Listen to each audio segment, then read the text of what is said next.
I've been thinking some more about Dratini, because honestly, there is kind of a quality of that Pokemon that I had somewhat forgotten about, but was something I very much appreciated in Gen 1, and then kind of lost in later generations as Pokemon like Dratini got kind of normalized a bit, didn't get the same special status as before. Welcome again to the Fuchsia Gym.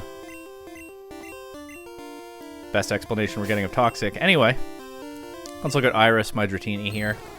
I do think it's pretty neat that Dratini was so often presented, and again, you would see this in other media too, as an almost mythical, in the ordinary sense of that word, not the category of Pokemon, an almost mythical Pokemon, a Pokemon people were not sure about the existence of.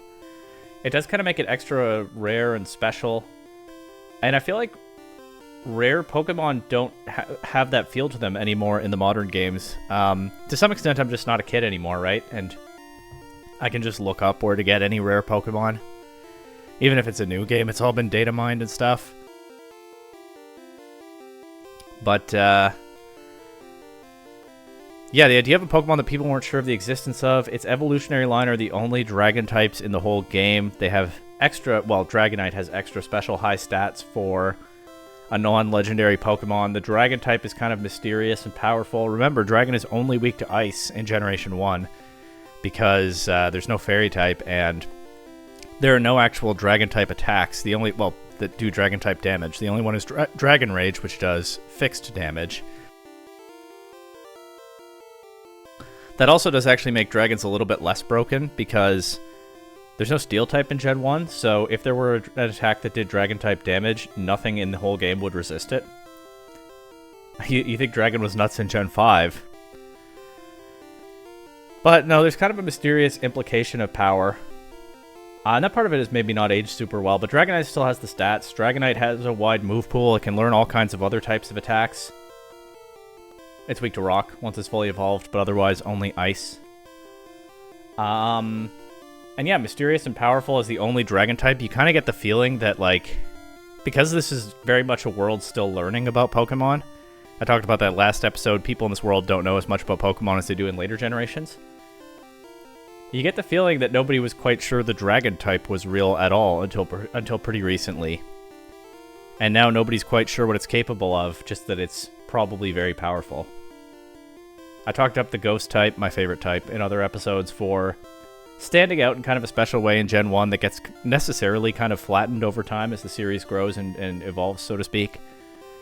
Dragon as well, and then getting Dratini, of course. It's only in the water in the Safari Zone. It's the only place in the whole game to get it. If you don't know these details going into the game, right, it's pretty obscure. I mean, if you're going to travel around the Safari Zone, you're going to go through the tall grass and see what you see there. And the zoo outside has Pokemon like Chansey and Kangaskhan, so it draws your attention to some rare encounters in the grass. But a fishing encounter only in the Safari Zone is a pretty easy thing to miss, right? So again, it gets to be a rare Pokemon in a way that nothing really does anymore. There aren't rare Pokemon like they used to be. At least I don't... like there used to be. At least I don't feel like there are.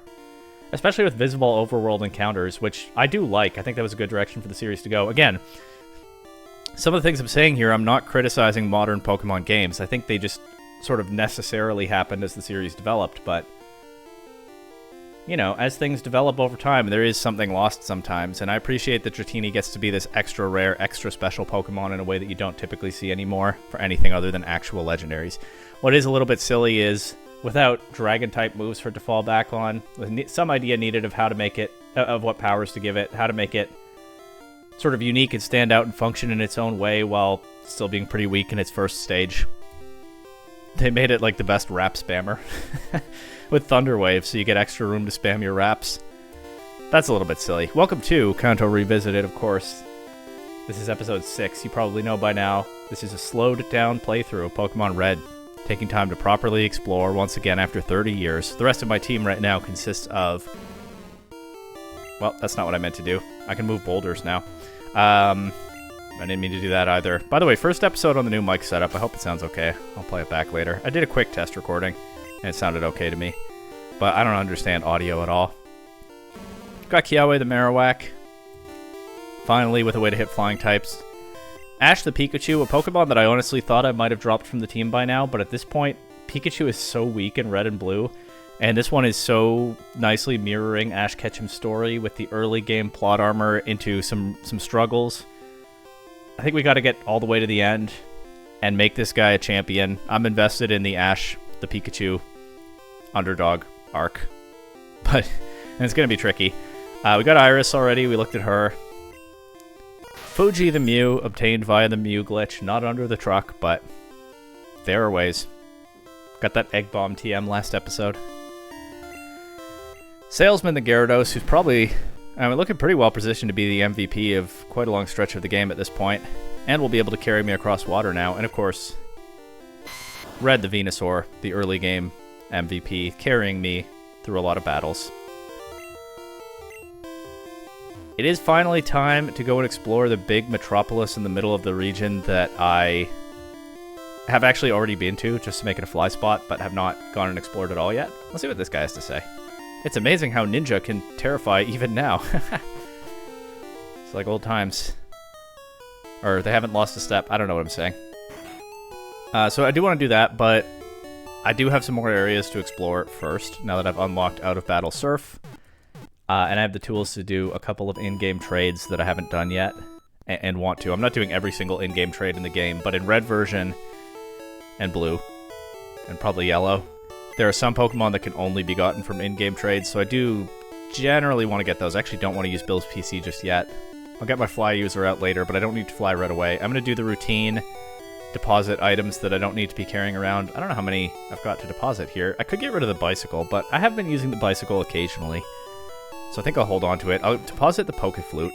I do still have a Snorlax I haven't woken up, but honestly, I'm probably not going to. When I run out of regular repels, that'll open a slot. HM4, I'm still thinking about teaching to somebody. I'll just deposit this Toxic TM, and I guess that'll do for now. I'll probably have to make some more trips to my PC later. But, yeah, we'll see. Anyway, first place I want to explore is down here. Just go out to the sea. This will use up some repels. Have to warm up before my swim. There's swimmers out of the water, too. Probably could have battled these guys before the gym, but this is fine. I am recording, right? Can you imagine? Okay. Oh, I forgot I still have Kiawe in the lead. That's not what I wanted, but it might work against this. The water gun does hurt, but it is a poison type. So goodbye, Tentacool.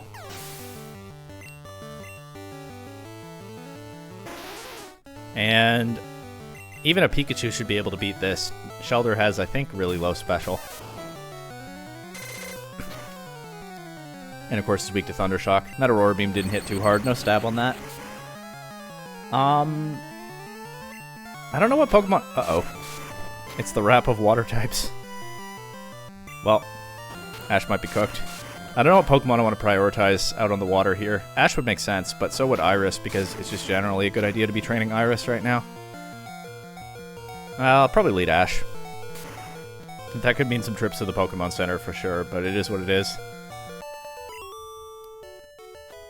I can always switch train Iris when Ash faints. Anyway, this guy says all warmed up. Hopefully I won't have to switch train. Hopefully a lot of these trainers have fairly weak first stage Pokemon with mainly water type attacks, and Iris can actually just get through them with Wrap Spam. That'd be nice. With that in mind, I'm going to move Iris to the second slot just in case. Thanks, kid. I'm ready for a swim. Okay, good for you. Let's battle this guy. Probably go back to the Pokemon Center before getting on the water, but we'll see. Wait, you'll have a heart attack. That's pretty scary.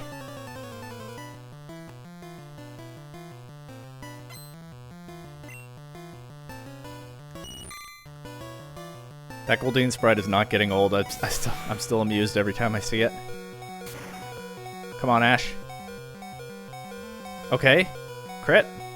I might not even need a crit, but I might need one. Yeah. Okay, but he spammed Tail Whip, so that's fine. Might as well use Swift for PP. I mean, Ash is going to faint soon anyway, but might as well save my Thunder Shocks because it's like all water types on this route. Yeah, see, Goldeen and Horsey, those are the kinds of Pokemon that I think also could be useful for training Iris. Like, getting a Dragonair soon would be nice. Dragonite is a long way off, might not even happen in the playthrough. But Dragonair would be good. I mean, not especially strong still, but good, pleasant to have. Alright, let's try this. That does, like, nothing, but of course it's Gen 1 wrap. The attack continues. Not super interesting to be on this side of the interaction either. But oh well. Perhaps there's a reason that wrap, bind, clamp, etc. don't work like this in any other gen. But it's a little bit of a fun outlier in the series, this mechanic that they, I think, wisely got rid of pretty quickly. We can enjoy it for what it is right now, can't we? Uh-oh. Now I'm more likely to miss. Okay, but it's super low. It'll take like 3 more, maybe. 2 more. And it's fully paralyzed, and there we go. See, Iris can beat some of these water types. That's good. I'm worried about this having recover. I'll try to Thunder Wave it first. Okay, it does have recover. So I'll just switch to somebody stronger instead of trying to wrap this.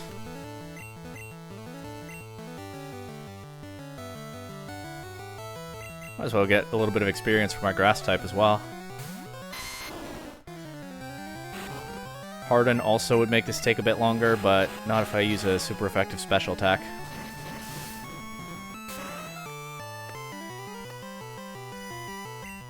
And it crits. Okay. Now let's go heal, and then let's actually get on the water. This guy says, ooh, that's chilly. And then he says, watch out for Tentacool. So no explanation of why he said I was going to have a heart attack. I think there's some old trope there, right? Like, don't swim unless you're properly prepared. I don't know, you haven't just eaten or whatever. My parents used to tell me that when I was growing up. If you've just eaten, you can't swim. I think it's a myth. But I also don't remember what was supposed to happen. Maybe it was a heart attack. And maybe that's why that guy says it. But I don't know. He led with that. You'll have a heart attack! And he's not giving any explanation at all. Okay. Well, great. Thanks for that. Anyway, now there's a swimmer in the water right there, so it's finally time to hop on the back of my Gyarados. And go say hi. Classic surfing music. I look at the sea to forget. Also kind of a weird conversation starter, but okay. Maybe this guy will actually build on it. Are all swimmers men in Gen 1? I think so. I think they did. I mean, that guy was not marked swimmer male, which is what they did in Gen 2. I think they're just all dudes.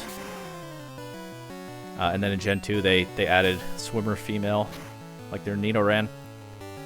Or I guess junior trainers and cool trainers.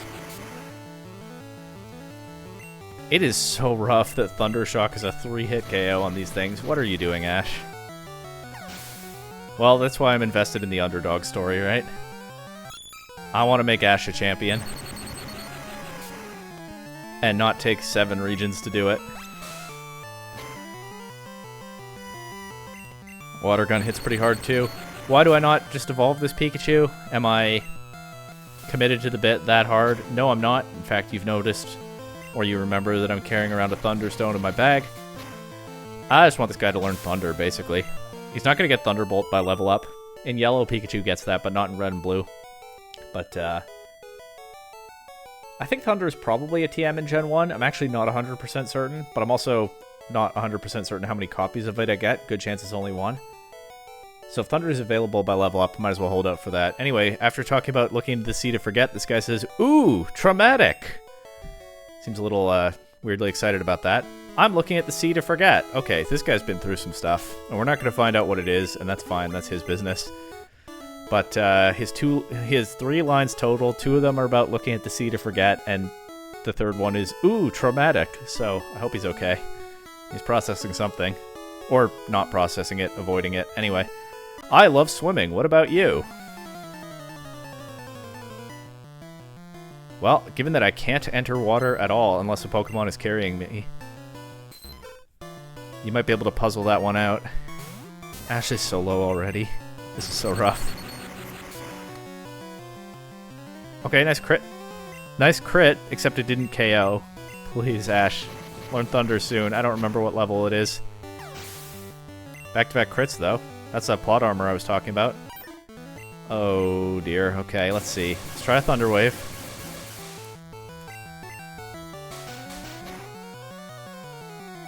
And then get knocked out immediately? Yep. Alright, well. Iris, you got this? You're the backup here.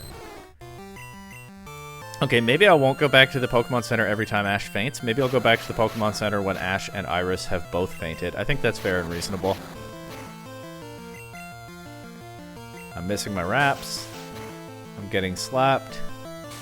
Or maybe when... I mean, I might switch Iris out against this Poliwhirl.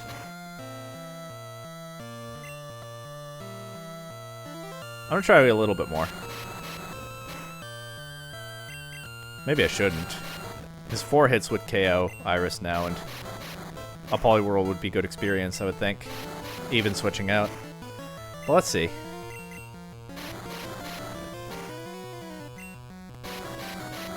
This is also going to take a long time, even if it works. Welcome to Kanto Revisited, the slowed down playthrough of Pokemon Red, with all of its Gen 1 quirks. I say that, but the damage is adding up.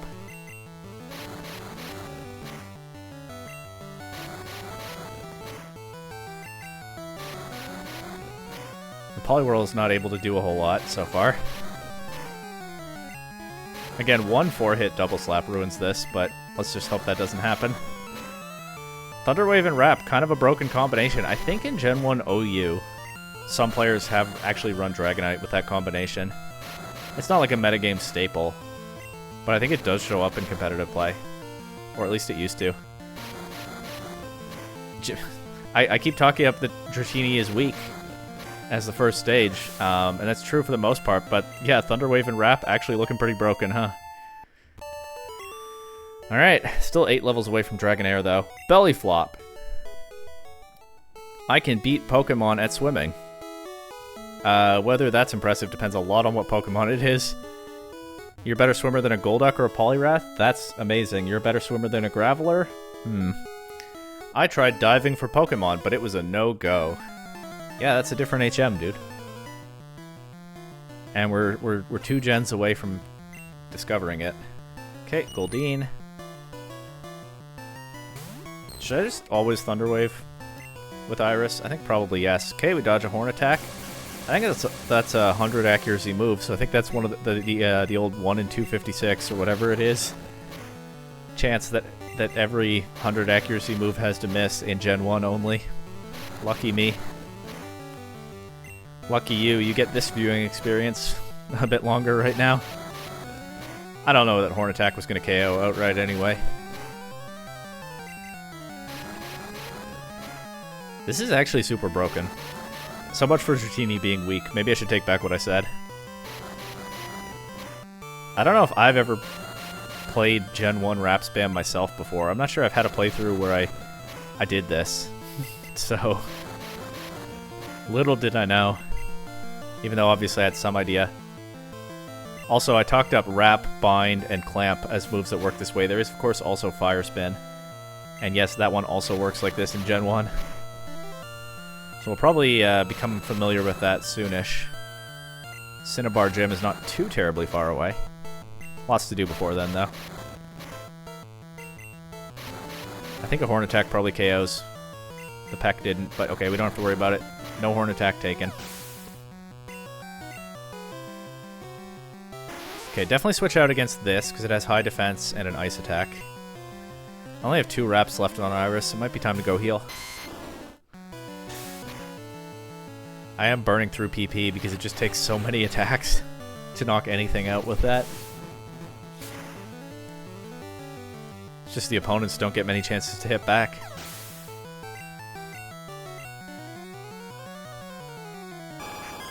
Alright, look at that sprite. It's facing away from me, which is kind of odd, but that's the most large and imposing Seeking has ever looked. I think Seeking's Gen 2 sprites are pretty cool as well. It was kind of an impressive looking Pokemon. I'm pretty sure I knew a kid back in the day who caught a Seeking with his one and only Master Ball in Gold or Silver, whichever one he had. Help! You have to fish for sea Pokemon. Seeking, of course, also gets the distinction of learning Waterfall by level up, and I think is the only Pokemon in Gen 1 that gets Waterfall. If you didn't know that Waterfall is a Gen 1 move, I think it is, but only Goldeen and Seaking get it. I didn't know that for a long time. Of course, it's not an HM in Gen 1. There are no waterfalls to climb. But hey, for a Gen 1 level up move, Waterfall's what, like 80 base power, 100 accuracy? Maybe it's different in Gen 1, I'm not sure. But that's not bad. It's maybe not especially useful because you're going to teach Surf to like all your water types anyway. Because Surf is just that good, and it's stronger than Waterfall. And there are no double battles in Gen 1 to worry about. I guess Surf being as good as it is kind of an odd design choice for this game because it kind of just washes away a lot of other moves that could otherwise be interesting. But on its own merits, Waterfall is decent, you know? I feel like the only time I feel like I never actually used Waterfall in-game, like as a move to attack with in a playthrough team, until Gen 3 when I was bothered about double battles on something, and even then that didn't really matter. And then of course in Gen 4 it becomes physical and actually very useful. Swimming's great, sunburns aren't. I agree. Good take. Oh, right, that's how they did it in Gen 1. There are female swimmers, but they're beauties. The trainer class is beauty. Sure.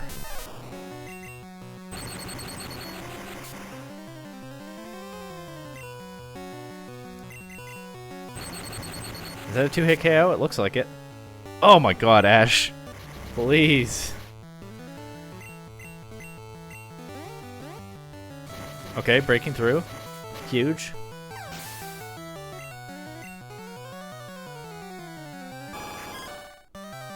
I'm down to try. Okay, breaking out of confusion already. Also huge. Full para immediately. At least there's plot armor. That did so little. We might need some more of those full paras. That's a 4-hit KO.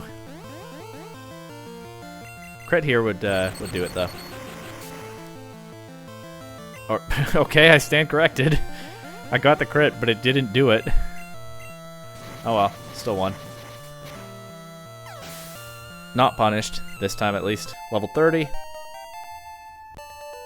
Still no thunder. Shocker! I agree, that was a pretty shocking battle. In more ways than one. My boy, Space Friend, wanted to swim to Seafoam Islands. So the beauty has the same sprite as the swimmers.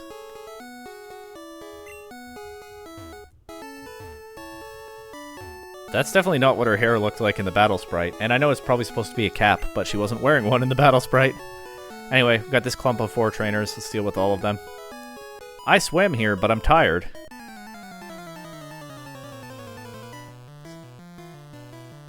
Another beauty.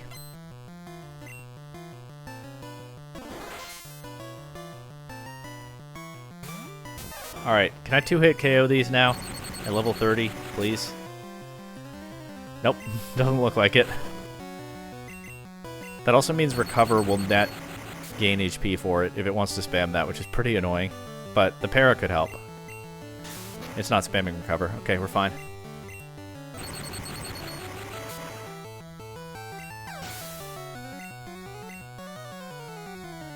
Okay, another Staryu.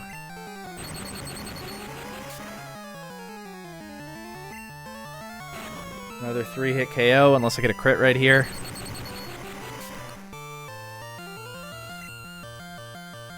Alright.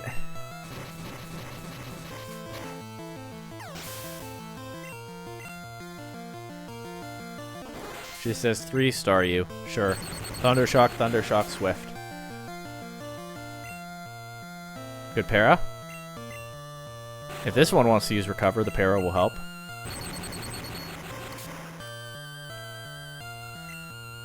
No Recover. Nice. I got crit. Well, a win's a win.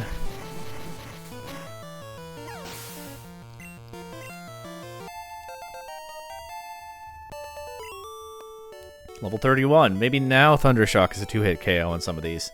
She says, I'm exhausted. Lapras is so big, it must keep you dry on water. What about Gyarados? Is that keeping me dry? Probably.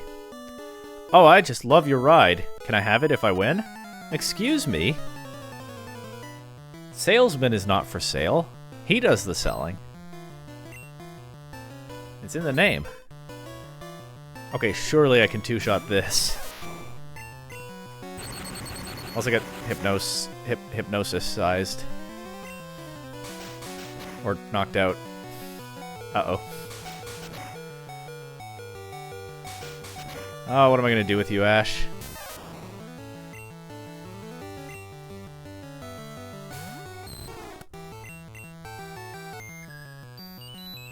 Unlucky.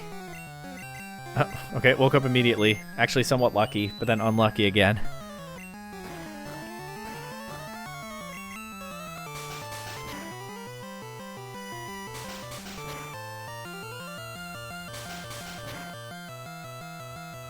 It's gonna get all 5, isn't it? Yep.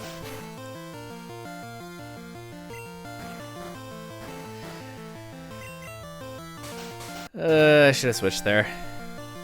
If it doesn't crit, I can still switch. Okay.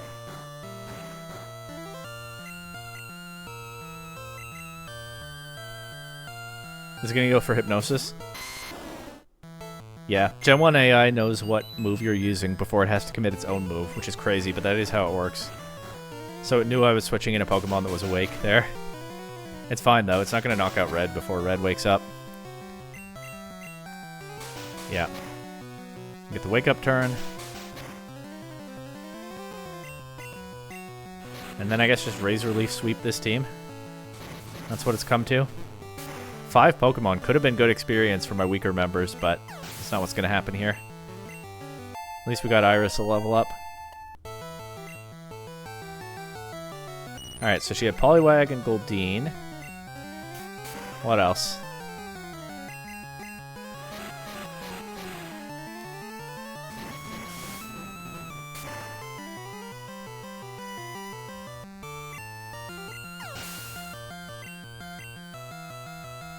Seeking. I really hope she doesn't have any Pokemon repeated. There's so many water types. I'm not counting Seeking as a repeated Goldeen. It's a different species. There's so many water types. Let's see some variety. Another Goldeen. Unfortunate.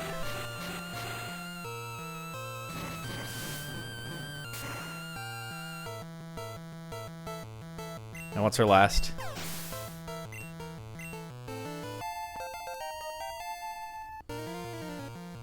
Another Poliwag. Okay. Poliwag, Poliwag, Goldeen, Goldeen, Seeking. I guess that's a team. Eh, it's not the worst.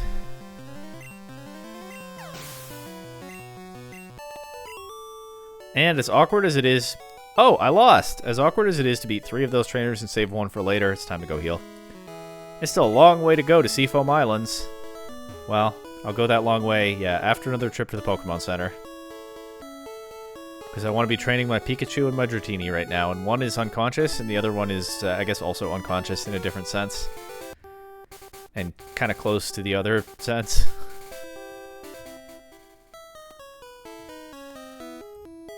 Fuchsia City is laid out so weirdly.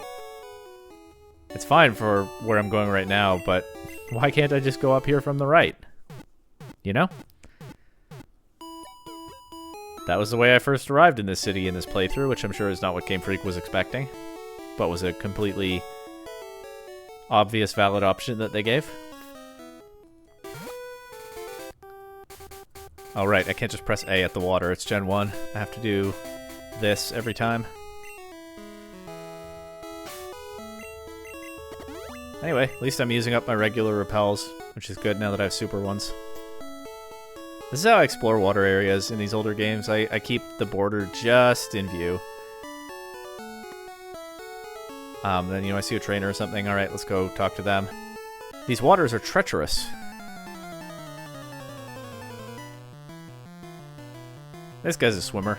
Out of battle sprite looks just like the beauties. That is definitely a cap.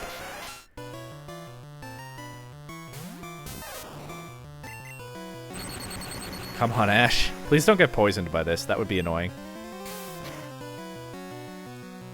Okay. I thought it was going to happen. It's a 3-hit KO. Tentacool is kind of specially bulky, I think. I don't know, actually, if that's true in Gen 1, because I don't know whether its special stat... You know, I don't know where its special stat went when the split happened, but... I can believe it has fairly high special. Not actually sure. Don't think I've ever checked. Tentacool is such an obvious Pokemon to catch if you want in this part of the game. Because it's like the only surfing encounter on salt water. Actually, in a lot of places, throughout the early gens. Like, I think even up to Gen 4, there are other encounters sometimes, but it's a lot of Tentacool a lot of the time. But there's so many other water types available by the time you get here. I'm sure I've played... well, I definitely have trained Tentacool in some game at some point, but it's an easy one to just not. Alright, let's see. That's finally a 2-hit KO. Will I actually get to do it? Of course not. Okay, Iris. You got this? And as recover. Okay, I'll switch.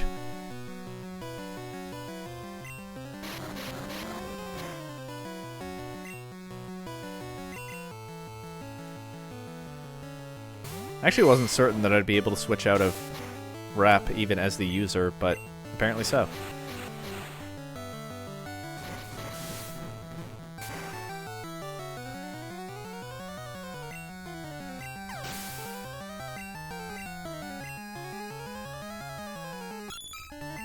There's a Horsey. That would be a good Ash target, but you know.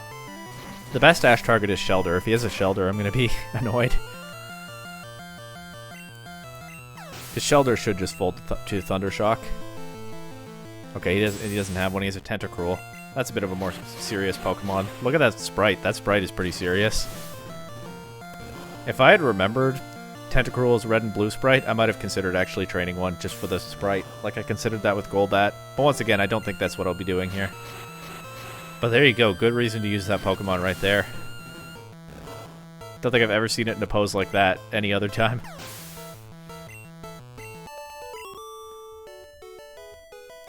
Ooh, dangerous. What is with the way these swimmers talk? That first guy was like, ooh, not first, but that earlier guy was like, ooh, traumatic. And now this guy, ooh, dangerous. Maybe they're not saying it exactly like that, but... Oh, dangerous. I don't know. That just sounds like Snake from The Simpsons. I don't know how they're supposed to sound. I got a cramp. Glub glub. Glub glub to you too. Okay. So we go this way now. I'm told it's a long way to Seafoam Islands. Looks like a lot of mostly nothing, but here's a trainer. Why are you riding a Pokemon? Can't you swim? Evidence suggests no. In like any Pokemon game. Oh well. I'm still having an adventure. What are you gonna judge? If you're gonna judge me, do it for this. Thunder Wave into Rap, let's go.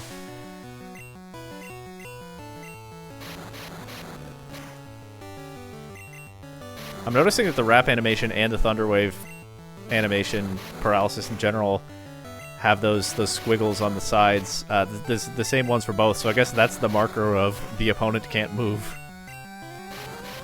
And there is a lot of that in Gen 1.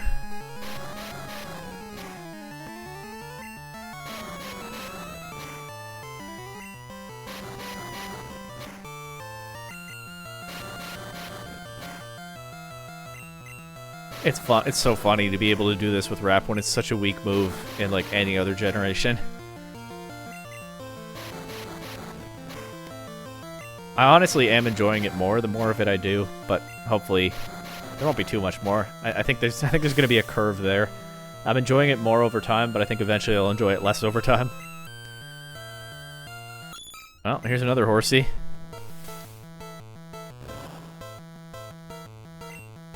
A crit, but no speed drop at least. Not that I'm sure it would have mattered much here. I'm going to use up my PP here, aren't I? Well, still got 15. Which means it took no more than 5 to take down the last Horsey. Wonder if this guy's a Seadra. Have I seen a Seadra yet in this playthrough? I don't think I have. No, missed one. Okay, dodged the smoke screen. That's good. Probably would have switched if it had hit, because I just don't want to deal with that.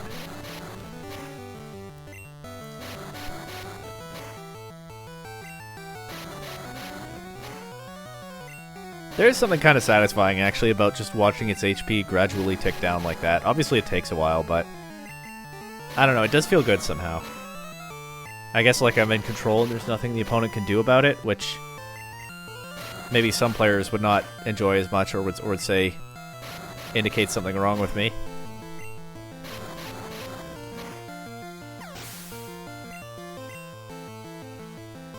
There's a Seadra. That's an interesting sprite. Pretty dynamic. I like it. Yeah, I'll switch it. I'll switch against Seadra. That's fine. That's a Pokemon that looks like it means business, and not a Pokemon I've thought about in a long time. Of course, they gave it an evolved form that's an actual Dragon type in Gen 2. Yeah, look at Seadra here. That's actually, for like half a second, I thought about making that, about the theme for my playthrough team here being Pokemon that are fully evolved in this gen, but not later ones.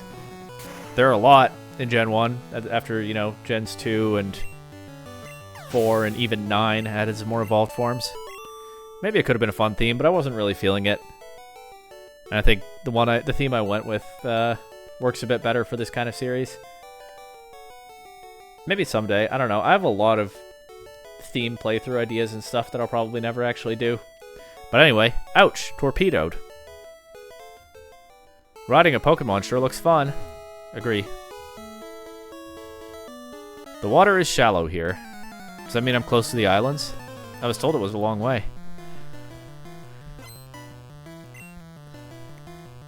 Okay, I'll switch out against Shelter. That's just not a good wrap target. It is a very good Thunder Shock target, but unfortunately I don't have that available right now.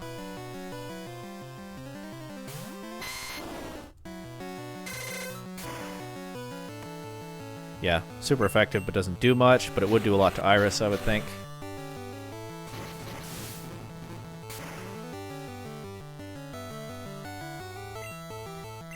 As I was saying, there is something I find kind of satisfying about locking down the battle so my opponent just can't do anything. I know some people consider that kind of a toxic strategy. And I don't like to do it all the time, but I enjoy it once in a while. I've never understood Smogon players who are like, is playing stall actually fun for you? There's no way anyone actually enjoys playing stall. Because yeah, like I wouldn't want to play stall all the time, and I don't play singles at all anymore, but a little bit of stall here and there, I do kind of find it fun to lock down a position and make my opponent struggle to do anything. I guess it's just like a powerful feeling of control, right? I do find some fun in that some of the time. I couldn't be like a ladder degenerate stall spammer, but I've never understood the players who are like, there's no way using stall is actually fun. Anyway. Splash. I wish I could ride my Pokemon. I don't know what to tell you. Should have found the secret house before I did, I guess. Splash. Seafoam is a quiet getaway. I guess it actually was a fair distance to Seafoam since I still haven't gotten there yet.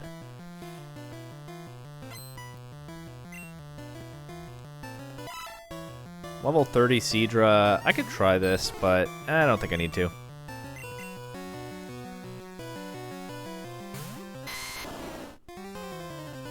Smokescreen immediately, but it misses. Lucky me.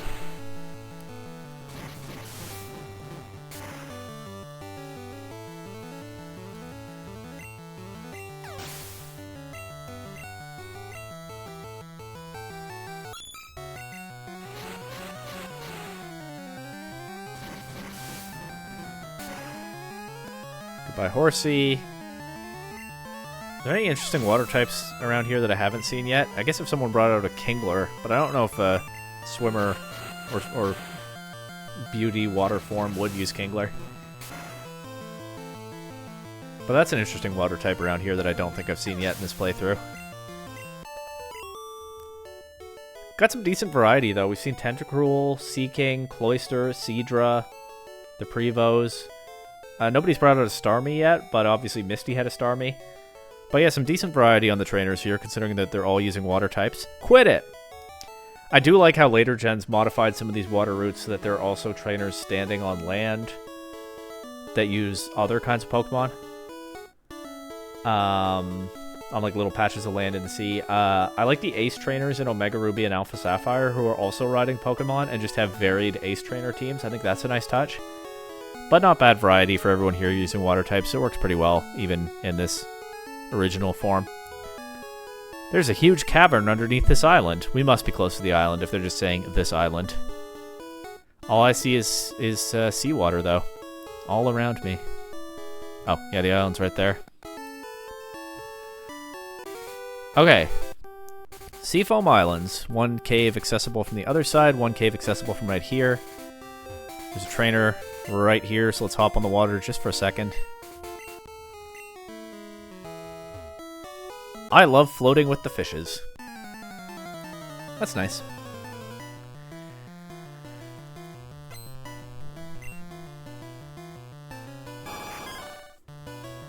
Level 35 Sea King. Hey, kind of like the final boss of this route, huh? A little bit more serious than what anyone else has thrown at me. Just one Pokemon, but that's... You know, that level is no joke for this point in this game. My starter is only a few levels higher. Only 3 hits. Nice. Is this still one shot?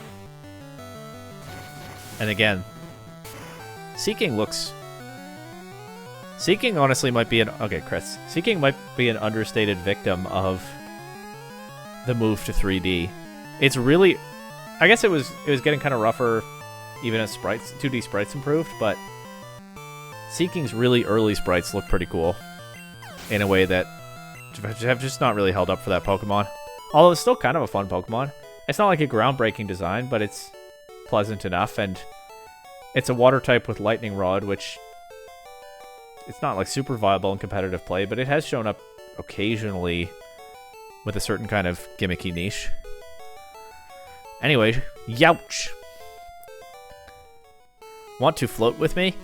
No, I got stuff to do. I mean, this is the playthrough for just floating sometimes, but not right now. Seafoam Islands. I'm gonna go in. I believe I could go through... I don't actually know the map. I don't know the layout of Seafoam Islands that well. Just never memorized it, but I believe I could go through there and come out here and go to Cinnabar Island, but I won't be doing that. The only reason I'm going in at all... I just came down here to battle the trainers, but the only reason I'm going in at all is there's a Pokemon in there that I want to catch. And no, it's not Articuno right now. That's for later. But there's something else. Not sure whether it's on every floor or further down. I meant to check, but I didn't. It's not Shelder, although encountering a Shelder on land is kind of funny. If I don't find this thing soon, I might check Bulbapedia. Or I could just come back later. Okay, Horsey on land is just ridiculous. How did that even happen? I'm gonna try to catch this just for the novelty of how I encountered it.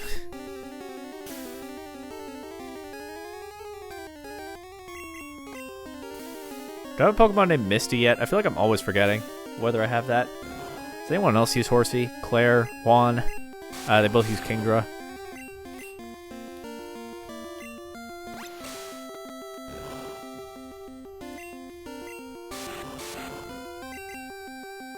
I was missing all my leech seeds because of that smoke screen.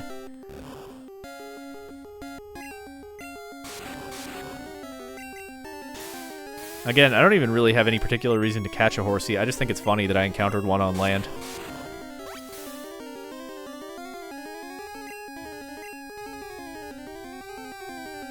I threw out my Great Balls for space, so I only have Ultra Balls now.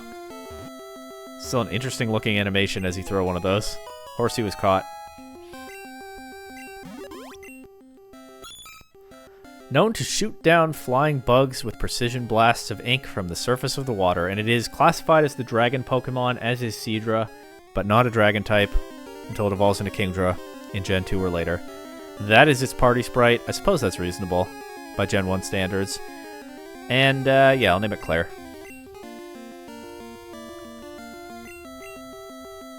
Definitely a more memorable character to me than Juan is.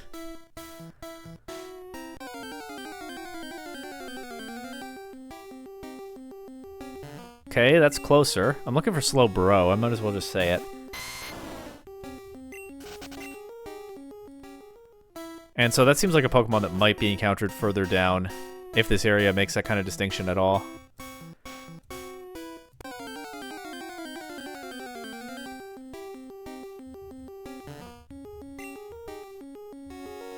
Again, I meant to check, but I forgot.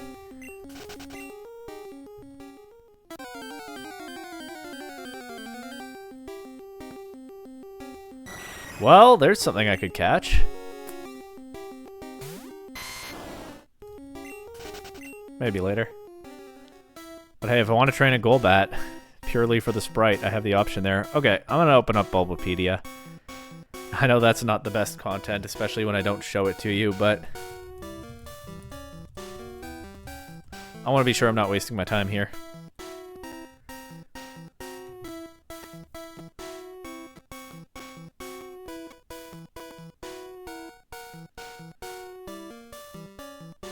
Is it only in blue?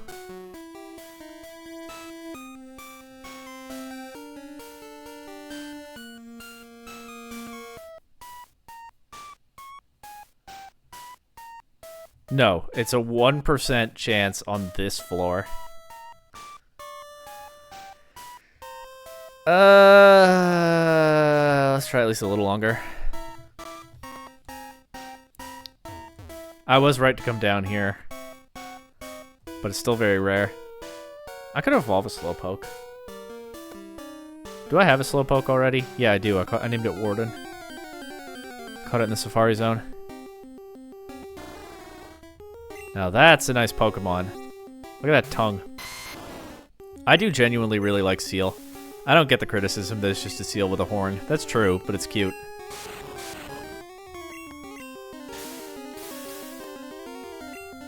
So I'm excusing that. Headbutt by level up in Gen 1, also not bad. Along with, of course, the water and ice stabs. With the water stab, of course, satisfied nicely by Surf.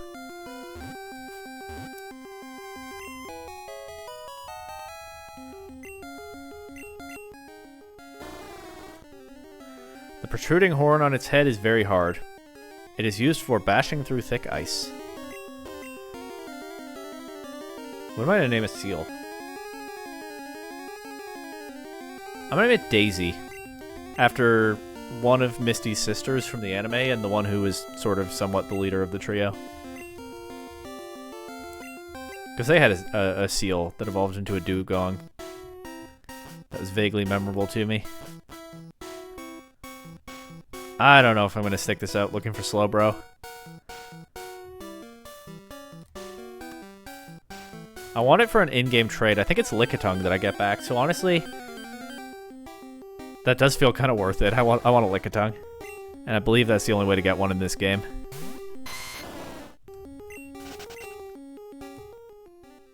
Am I sure it's the only way to get one in this game?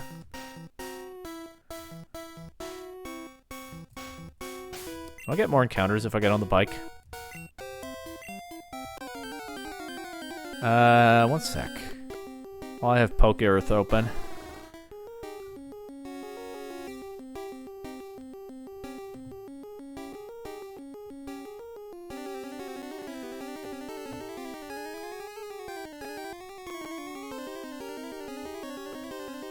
Lickitung is in Cerulean Cave in yellow, but not red and blue. That's what I thought. Alright.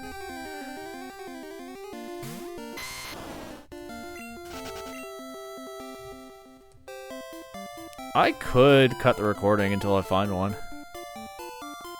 I don't love to do that in this series. I kind of like that it's just an unedited, show you everything kind of series. But it might be worth doing. If I'm just going to find a whole bunch of Seal.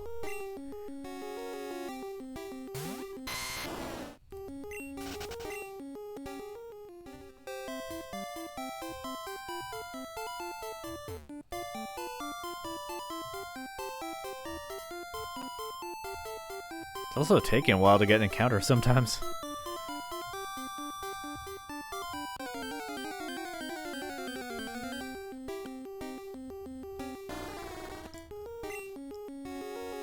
Now, you know what? I have a Slowpoke.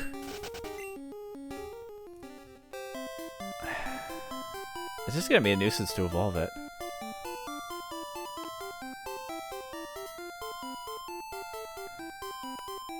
Alright, if the next encounter is not a Slowbro, I'll figure out something else.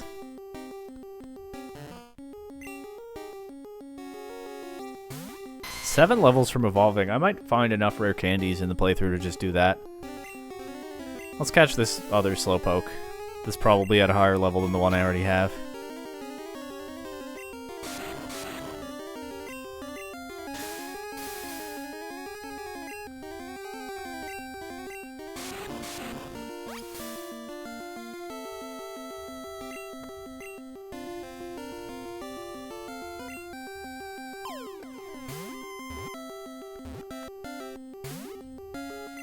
Aw, an Ultra Ball failed. That's not supposed to happen. Or so I think.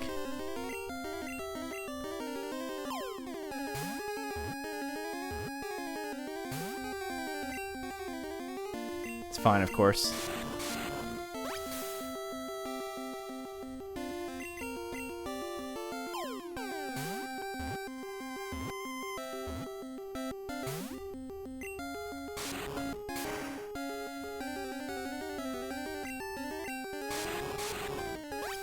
Yeah, it's not like I'm doing anything else with my rare candies.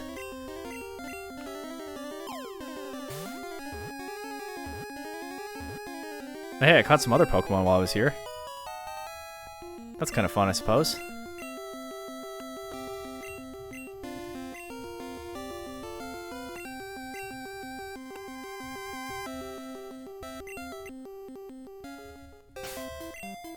Alright, let's go back to Fuchsia City.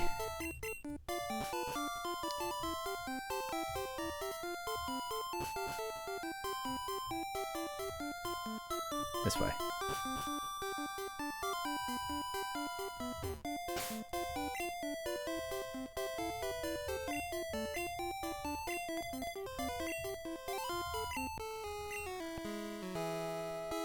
Might be more trainers along the top here, so let's check for that. Battled this guy already? Yep. Not a super wide water area.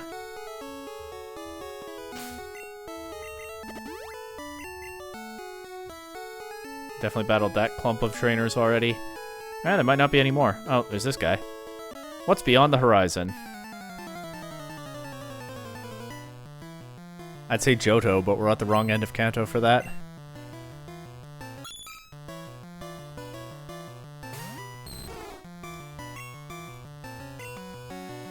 Classic Gen 1 instance where both Pokemon clearly have the same cry, just a little different. I found it genuinely kind of jarring when, like, Gen 4 came out and some of the Pokemon sounded more like actual animals. You know, like Starly actually chirped at me. It's nice, but it just wasn't what I was used to, you know? Back-to-back misses. Unfortunate, just because of PP. But it's fine. Should be able to beat this Horsey at least. Before switching. Miss another one.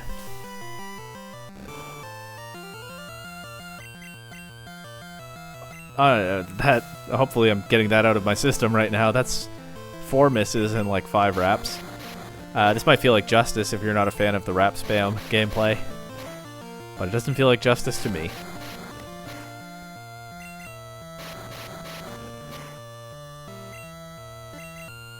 A crit helps though. Okay, there we go. What's next?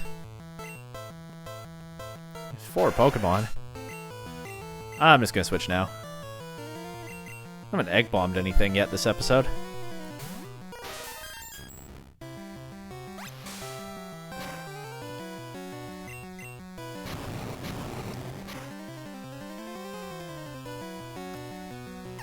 That worked pretty well.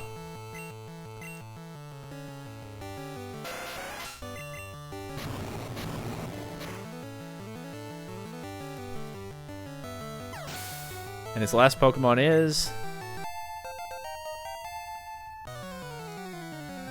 Goldeen. I think Mew learns Psychic at either level 40 or level 50. I don't remember which it is. But obviously I hope it's 40, because that would mean it's soon. And that would be nice. Oh. Oh, too bad that missed. Speaking of things that would be nice. There we go. Now we're gaming. That's what Tri-Attack looks like in Gen 1? You just chuck a triangle at them? Alright. I don't know if Tri-Attack has its secondary effects in Gen 1. The chance to paralyze, burn, or freeze. I don't remember whether it had... I think it might not have that, but I don't remember why I think it might not. Maybe they hadn't figured out quite what Tri-Attack is yet in Gen 1. I don't know. Anyway, Glub. I see a couple of islands. Oh, very perceptive. I've definitely battled that guy already. Okay, so that's this route. Does the sign just tell me C route, Fuchsia City to... Yeah, okay. So the next thing to do... I guess I'll check how many rare candies I have after I heal the party. And then the next thing to do will be to grab my cut user and go explore the long path between here and Lavender Town, because I did say I wanted to go back through there with HMs, get some items. I almost forgot to do that, but I remembered before I started recording.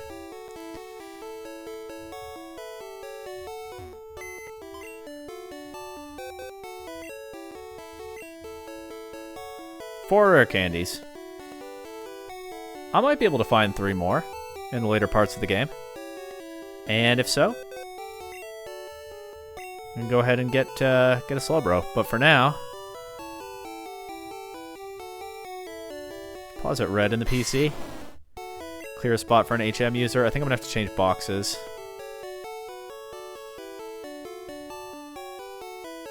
Yeah, okay, the Slowpoke I already had is a lot further from evolving, so I guess I made a reasonable call there. Yeah, and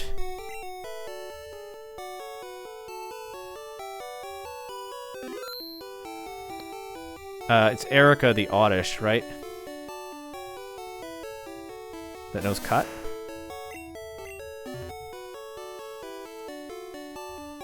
Alright.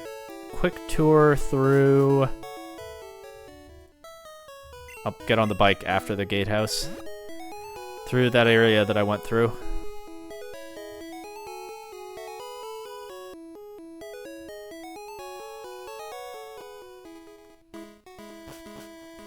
There is, of course, one thing I didn't find while I was exploring the Seafoam Islands. Well, I didn't find a Slowbro, so I guess there's that. But one other thing, because I decided I wasn't ready yet. But we'll get there. It also plays Articuno's Cry, which is interesting. It's close enough that we can hear it, I guess, from here. But also, it's one of the more interesting cries in Gen 1. It sounds like it's kind of a special Pokemon, you know? So all around, really solid legendary sighting there. I'm gonna... Swimmer training is over. I'm gonna put Iris back in the lead for now. I don't feel like Ash got much stronger, but what can you do? It often does take him a while, doesn't it? Anyway, didn't go up here yet.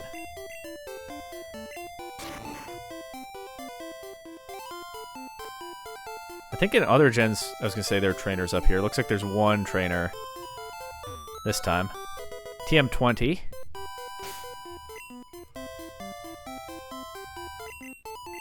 Rage. That's a TM.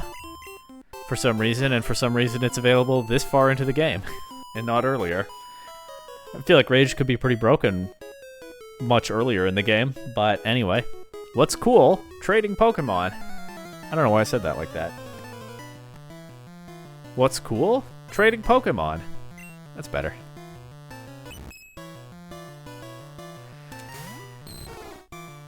Alright, let's see. You know the drill. Thunder Wave first.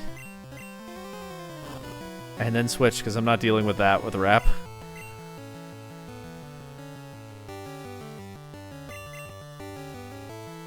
Just go to the strongest Pokemon that I brought. Probably the strongest I have right now. Red is 1 level higher, but I think Venusaur is probably just not stronger than Gyarados, at least at this stage in their training. This thing is free to spam, minimize now. Or it could do that, or it could use Metronome and get Thunder Punch immediately into my Gyarados. What in the world? It didn't actually do that much, though. I'm missing Surf, they're landing Sing. This is a scary battle. This could definitely not go my way. I'm definitely getting punished for my rap strats here. Which I'm sure is good content, at least. But I'm a little bit worried about this one. I would have to be pretty unlucky still to lose this. But let's see. Missed that. Okay, they didn't go for they got Razor Wind with that metronome. They didn't go for Sing again. I had to think about what move this was. It is Razor Wind, which again, as I've said before, I thought for a long time was a Gen 3 move. But it is in Gen 1. It's not very strong. Okay, finally land a Surf. That Clefairy's tiny. It looks like it should get washed away. Almost. They're landing every Sing.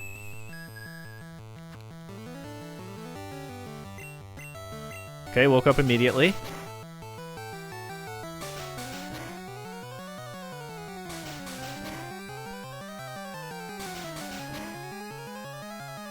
Five hits, figures. Well, let's see if we can close this out with the Dragon Rage. Kind of feels like the game was punishing me for the rap strats there, but Salesman is just too strong to be punished. That Thunder Punch sure scared me, though. Iris is 5 levels away from turning into a bigger snack. I said trade. I trade Pokemon with my friends. I said trade? What, like, I forced a battle on her that she didn't want? And then that almost backfired on me big time? I don't think there's anything to see up there.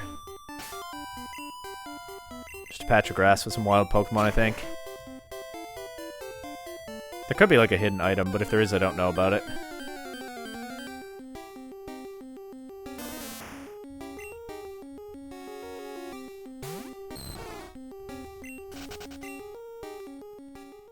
I think we can move on.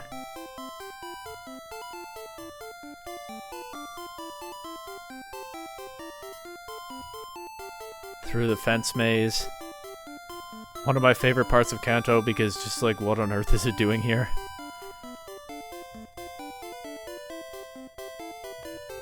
Is there anything to see down here? I'm not sure. I think there isn't, but I'm not... I don't think I'm missing anything by not going to that grass. I'm not certain about here. From bike music straight to surf music.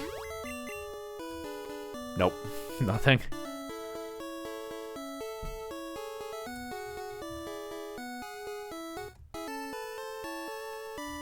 Just making sure I can see... we can just get back on the bridge here. I don't think there's anything to see here either, but let's check. The tree's right in front of my face. Of course, I could also, if I want to avoid wild encounters while I'm exploring here, of course I can also... I guess I have to be in the grass. Do this. But yeah, nothing much to see here.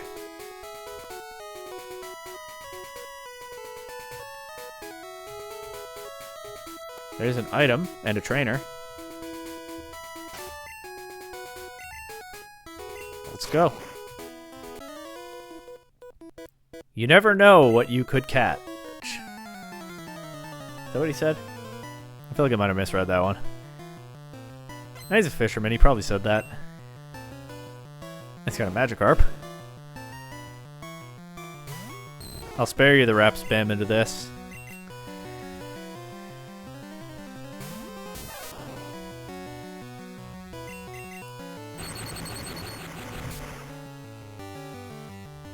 Finally, Ash one-shots something.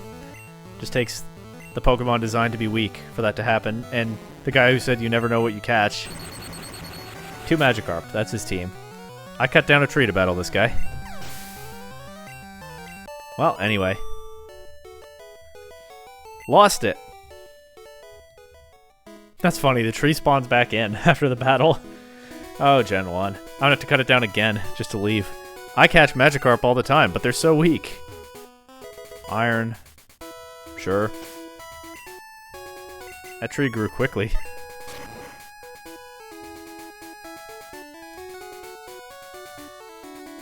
And, of course, back up Silence Bridge the whole way. There's definitely a spot to surf over and grab an item or something coming up.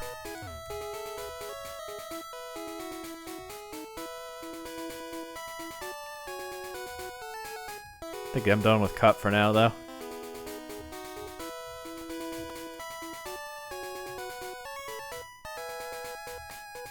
That's probably it right there.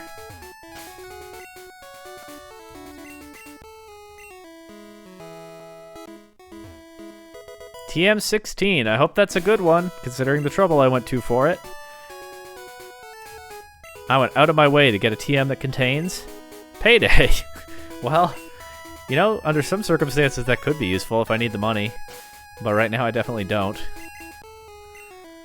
So many just random normal type attacks are TMs in Gen 1. And there aren't a ton of moves in Gen 1, but there are enough to fill 50 TMs with maybe some better stuff than some of what they did. TMs are definitely something that turned out kind of silly in Gen 1. Guess it took Game Freak a little bit longer to get those right.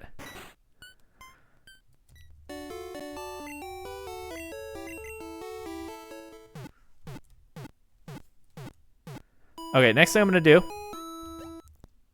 I have a couple-ish more errands before Saffron City, so I'm going to grab Dux, my fly user.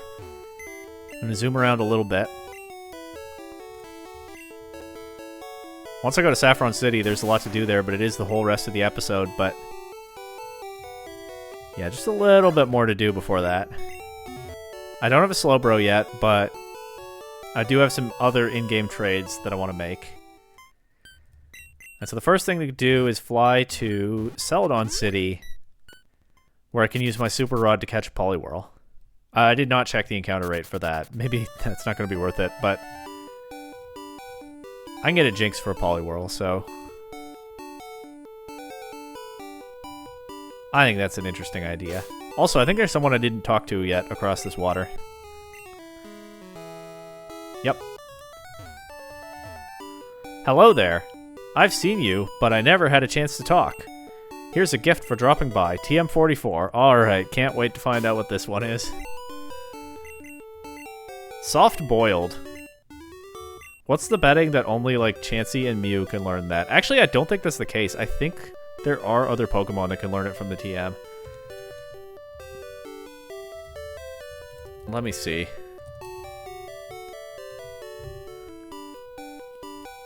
Soft Boiled, of course.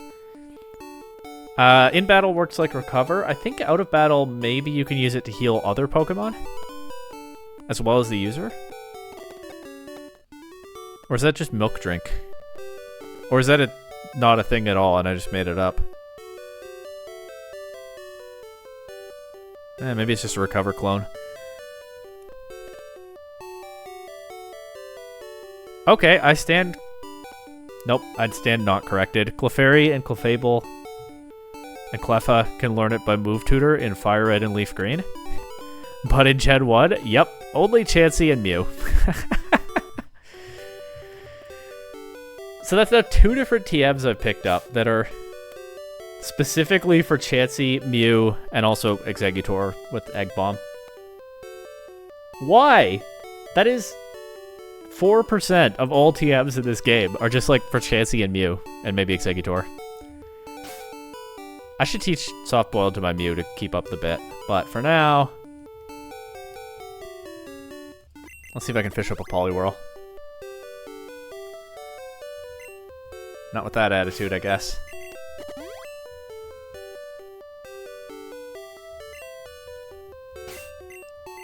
I do think it's a nice touch that in Gen 2, this water in Celadon City has Grimer in it because the city's more polluted. But it's water types here, if there's anything to find at all. Not even a nibble, so many times over. Oh, got something.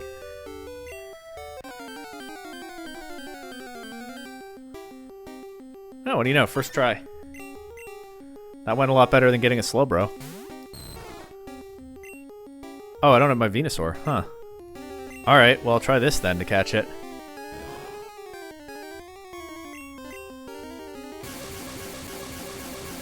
Wrap it up a bit. Probably should, yeah, I mean, I can do some of that without knocking it out. That should be fine.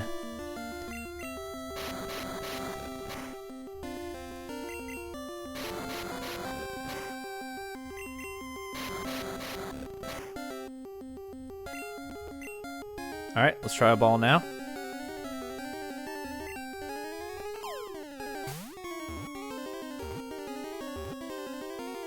There we go.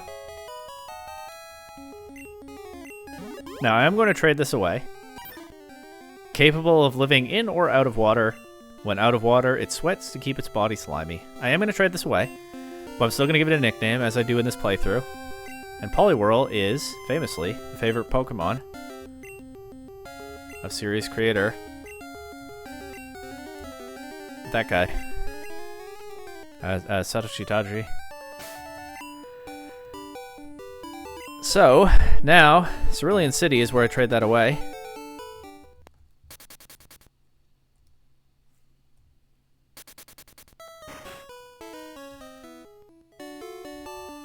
Guess I have to clear a party spot.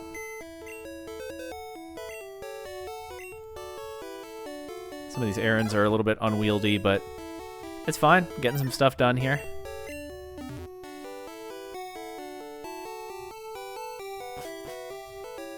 Quick detour to the gym, because I want to see what I can catch in Cerulean Gym with a Super Rod. I didn't forget. Let's go right next to Misty.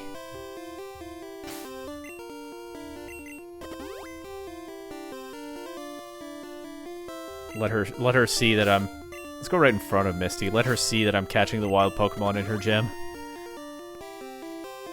They're not safe. I did fish up a Magikarp with the old rod in here. Yeah, there we go.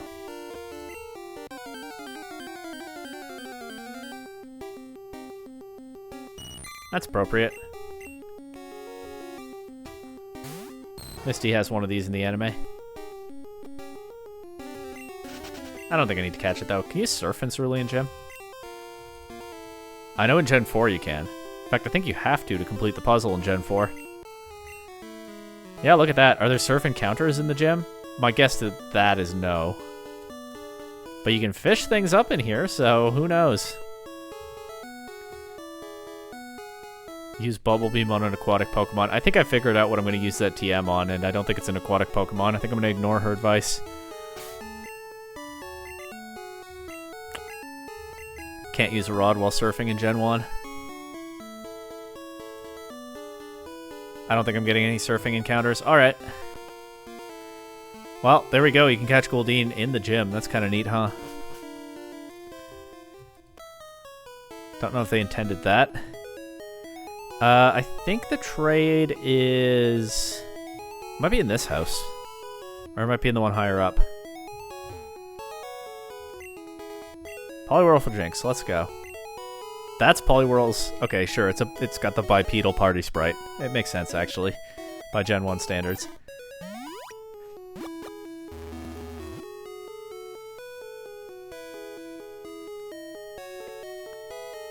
That image of two Game Boys connected by a link cable absolutely sends me back. As does the trade animation that goes one Pokemon at a time.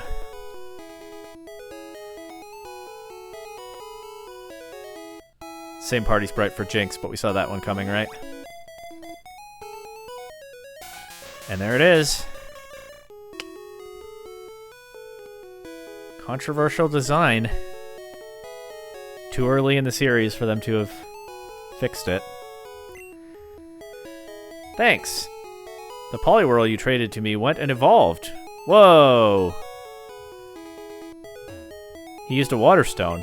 Actually, the way he worded that kind of implies that he didn't intentionally make it evolve. And in Gen 1, you can't see if your Pokemon have held items. If you trade them to Gen 2, sometimes they do. But held items don't exist in Gen 1, so you can't see it. So I'm choosing to believe that Poliwhirl had a King's Rock and I didn't know, and I just caused the discovery of Politoed. That's my headcanon. You can't prove that I'm wrong. Lola, here. Gonna go live forever in the PC pretty soon, but Pound, Lovely Kiss, Lick, and Double Slap. No ice type, no stab attack at all. What do you think this is? This is Gen 1 Pokemon. But Lovely Kiss... I mean, it's honestly a pretty reasonable sleep move in Gen 1. Pretty strong. That's why people use Jinx in Gen 1 competitive play. Anyway, the other thing I want to catch while I'm around here is another Abra, because I want to keep Uri, the Abra I already have. But I do want to trade an Abra for a Mr. Mime. And now that I have Ultra Balls, I mean, that's basically what I was waiting for. I did catch an Abra and a Great Ball already, but better chance with an Ultra Ball, right?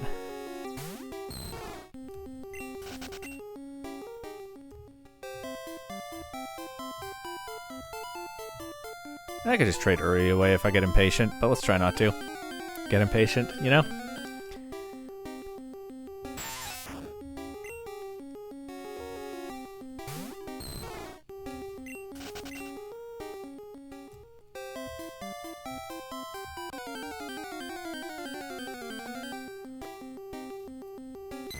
I might be getting impatient.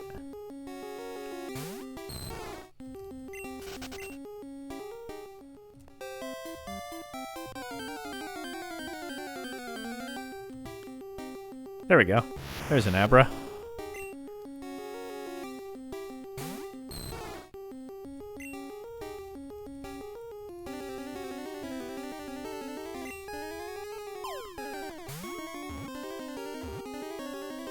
No! It failed? How does it fail to teleport? Wait. Is Abra easier to catch in this game than I think? Does teleport just not work in battle? I didn't plan to check Bulbapedia so much this episode, but I need to know. If Abra actually can't just warp away in Gen 1, that changes so many things. In wild battles, the user flees and the battle ends.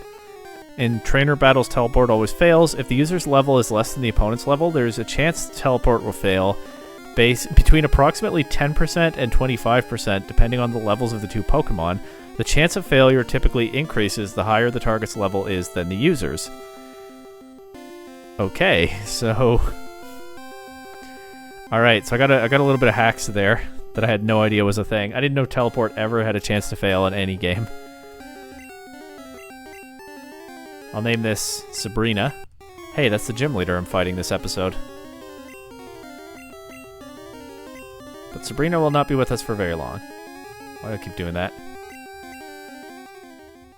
I don't have ducks in the party right now, so I'm gonna have to get cut and fly for this next one, which is fine. Almost done with these errands. Slowbro another time.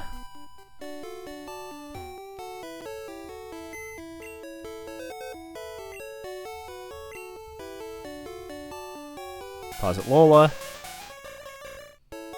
All else aside about Jinx, that cry is really something. It's such a long one. When I play with the sound off, I'm always surprised at how long it takes when a Jinx is sent out before I can do anything. Deposit Salesman for now, and let's grab... Oh, I'm also going to need my Abra, so let's also deposit Fuji. There go all my strong Pokemon. I need to withdraw Sabrina.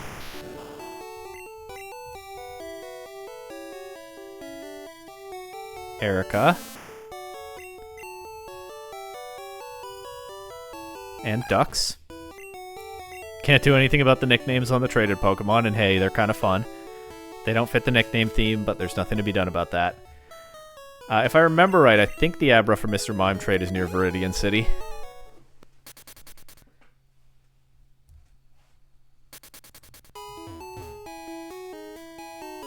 Let's see. I'll be talking to you later.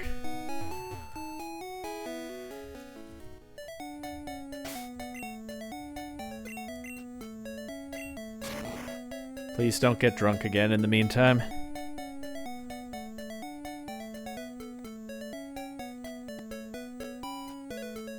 I think it's in here. I'm wrong. Is it like a house up here? Like that house right there, maybe?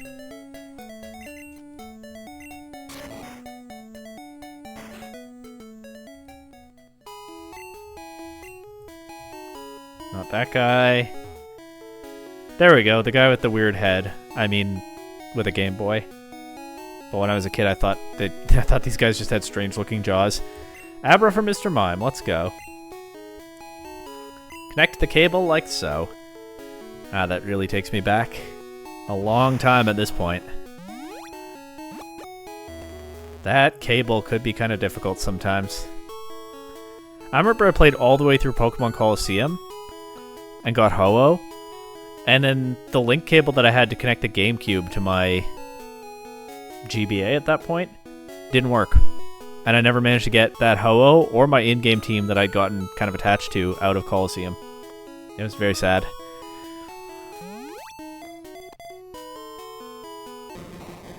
Now that's a sprite. That is some Gen 1 magic right there. Look at those eyes. Look at that face overall. Hey, thanks. Isn't my old Mr. Mime great? It sure is. Got Marcel here. Named, I think, after a famous mime. Like a real one. Look at that smile. Look at those wide eyes.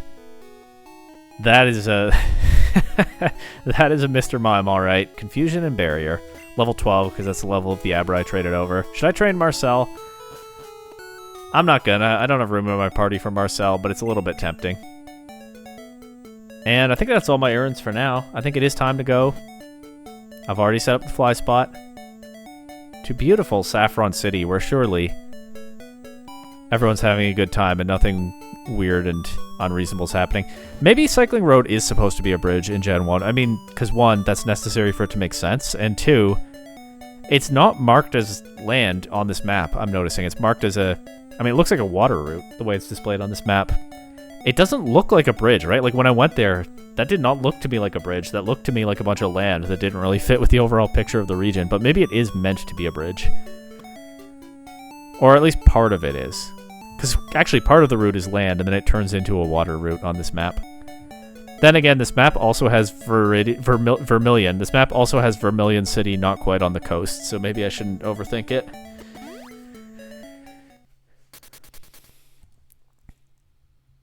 And with that, Saffron City. Let's heal Iris.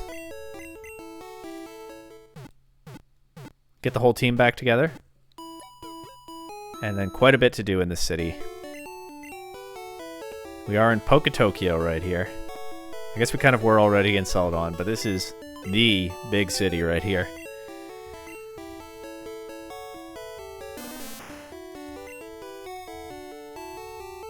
Bye for now, Ducks. Bye for probably ever, Marcel, but... yeah, we'll see. Would be fun to bring you back sometime. And I need Fuji. I need Salesman. And I need to switch to box 2 because that's where red is. And then the whole team's back together.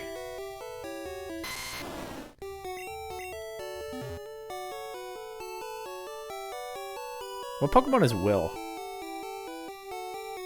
Oh, Execute, right? Okay. Well, anyway. Sylph Company is very famous. That's why it attracted Team Rocket. Uh-oh. Well, okay. Trouble immediately. Pokemon growth rates differ from species to species. It would be great if the Elite Four came and stomped Team Rocket. You think they could? Where are they? I'm gonna try to go like block by block here. We're in the big city now, that's for sure. Look at all these buildings that I can't get into. But there are also some that I can. There's a Team Rocket grunt just wandering around in the middle of the city. With Sylph under control, we can exploit Pokemon around the world. Sure. Here's Mr. Psychic's house. Let's see what Mr. Psychic has to say to me. Wait, don't say a word. You wanted this. Where do you plan to put this? Okay, he gives you the Psychic TM, but my bag is full. I plan to put it in my bag after an embarrassing little trip to the Pokemon Center because I didn't know it was full. I could teach Psychic to my Mew immediately, but it's going to learn that by level up eventually. And I think that might be soon. So maybe I'll hold on to the TM for now. Okay. I feel like I'm going to make multiple of these trips this episode because there are a lot of items to pick up in the Sylph building.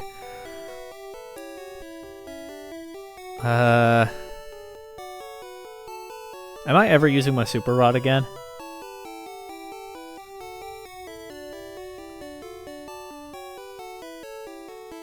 I can withdraw it if I have to, right?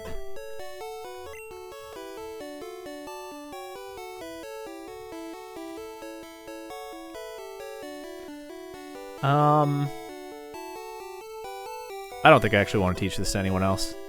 Maybe I could teach it to salesmen. I mean, water and normal coverage is pretty strong in early gens, but I think TM16 was soft-boiled, and I think I might actually teach that. What am I going to delete, though, for soft-boiled?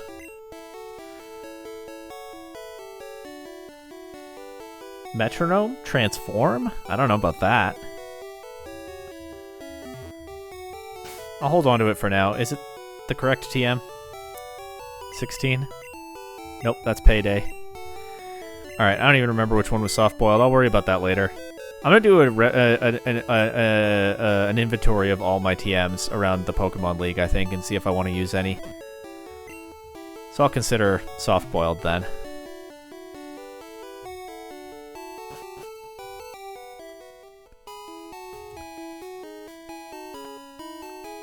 Freed up some bag space. I'll probably have to clear more while I'm in the city, but anyway. Don't say a word. You wanted this, and he gave me TM29. TM29 is Psychic. It can lower the target's special abilities. That's right, the whole special stat in this generation. They did a pretty good job, actually, by Gen 1 standards of giving Saffron a big city feel. Just having this wall of buildings here does a fair bit. It looks like there's a lot more going on here than we actually get to see. More walls of buildings here. It's nice when we can't explore places, but my point is, they didn't have to map all those different areas they probably didn't have room for. Just slapping these together gives it enough of a big city look for, you know, a game of this time. Snore. Ha! He's taking a snooze. Oh, look how triumphant I seem there. Ha! Look at this chump. I'm gonna get past the guard, no problem. Get into the Sylph Company office building. Because the game clearly wants me to do that next. Because all everybody's talking about here is that Team Rocket is doing something with Sylph, and I guess that makes that my problem. Being evil makes me feel so alive. Alright. That's a 90s villain right there. Wait, what did this say? New Great Ball offers improved capture rates. Try it on those hard-to-catch Pokemon. Okay, Great Balls are kind of old news. I have Ultra Balls now, but interesting this promoted here as a new product, huh? Like, the Great Ball was just invented. Once again, this is definitely a newer Sylph Company's latest product released to be determined.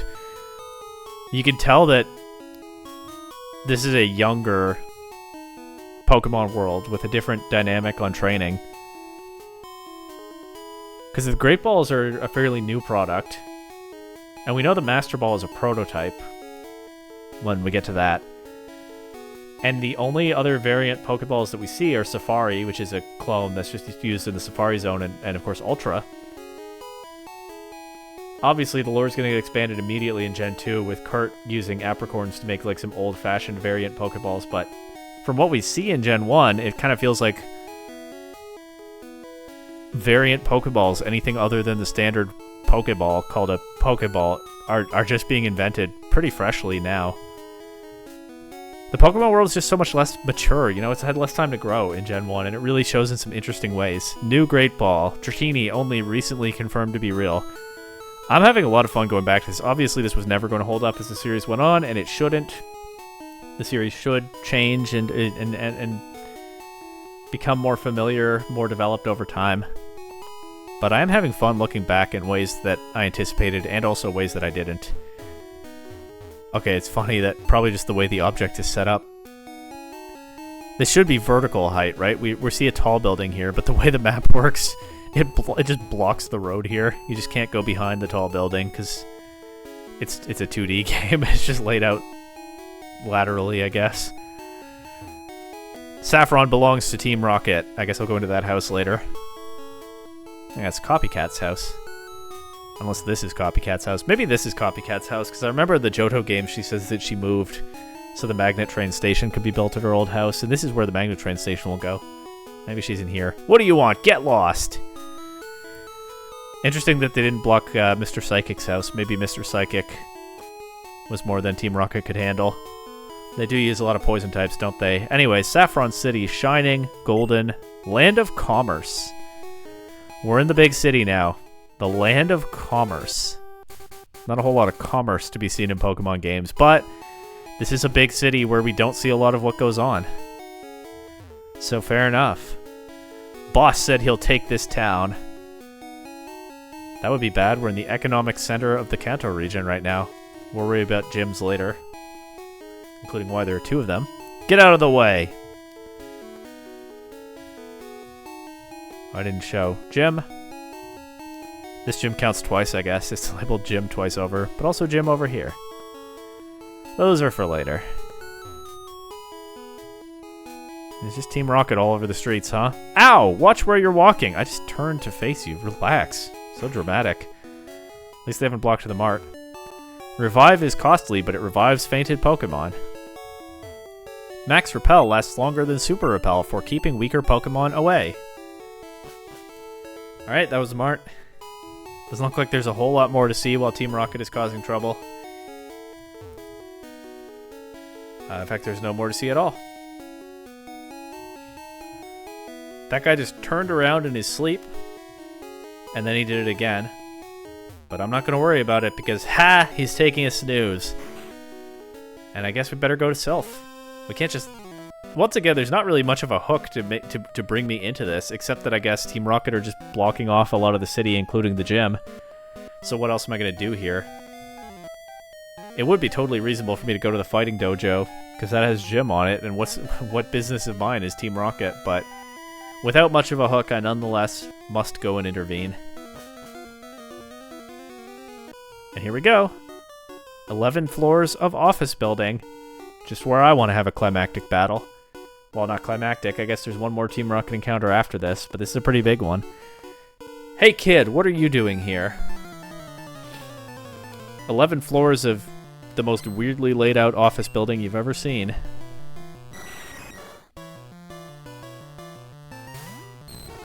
Kind of a fun and interesting choice, though, by Game Freak, using a Tokyo office tower as one of the most notable dungeons in this game. I respect it.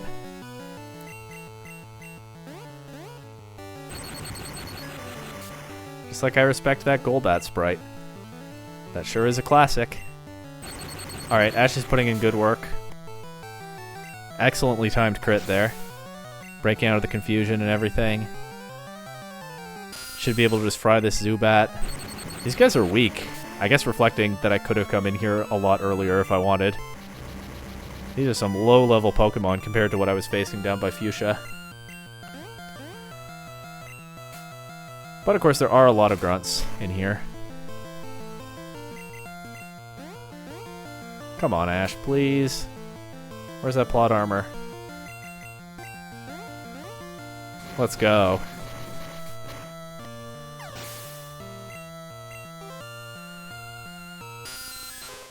Can we one-shot it this time? Might need a crit. But, I mean, I'll take a crit if I can get one. Oh. Alright, Ash, one more chance.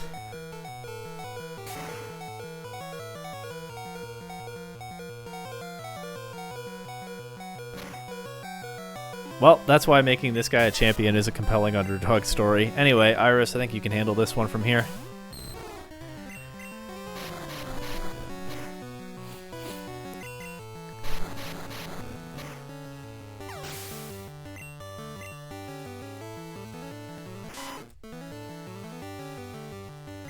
Let's try this.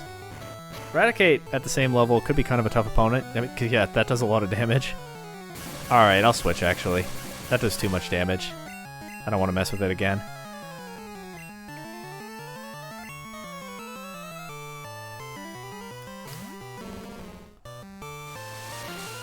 Yeah, I went for quick attack, too. That probably would have KO'd.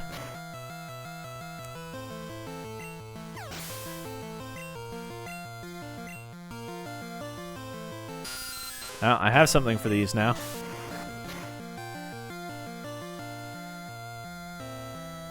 That's right. My Marowak is capable of doing damage to a flying type. Pretty scary, huh?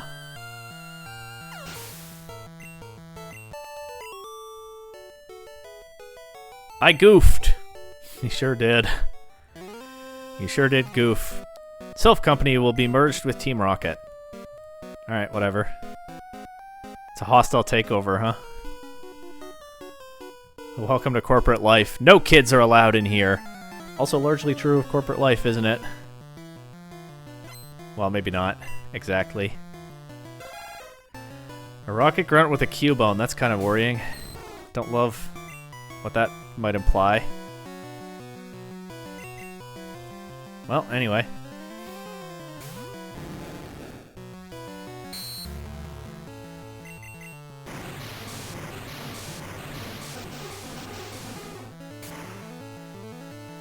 Where did you get that Cubone?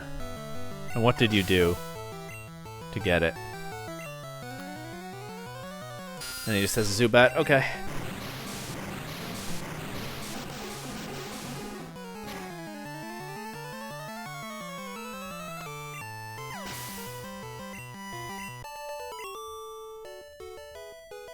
Tough. Diamond-shaped tiles are teleport blocks. They're high-tech transporters. Like I said, this is one strange office building. If you're not familiar with it, you'll see.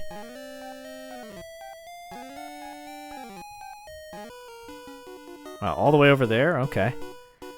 It's off limits here. Go home.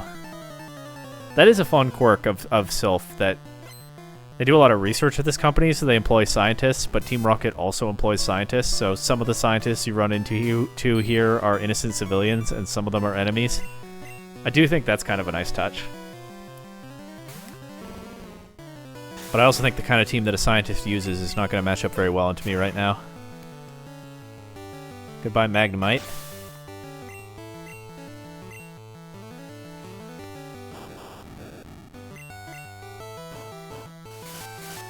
That'll do some damage.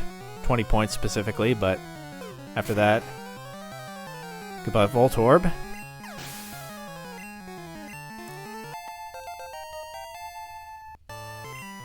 Focus Energy. Is that move even good in Gen 1? I don't think so.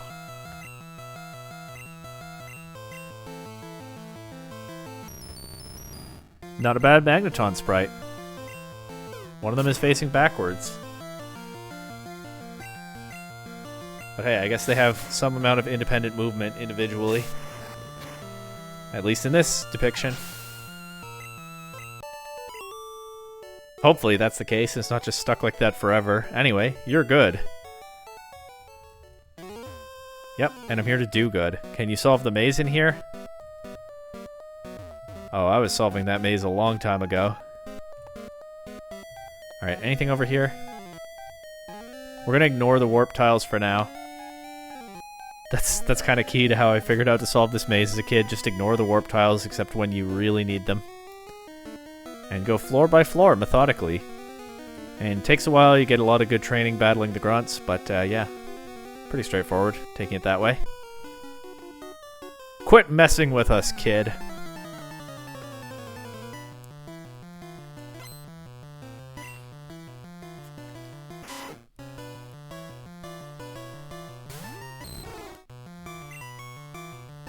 Let's give Fuji a shot here.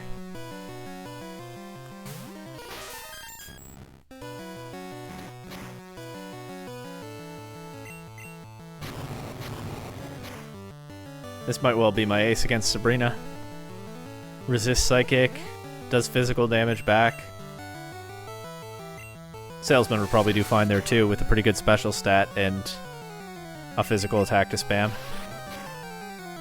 Yeah, but we'll see.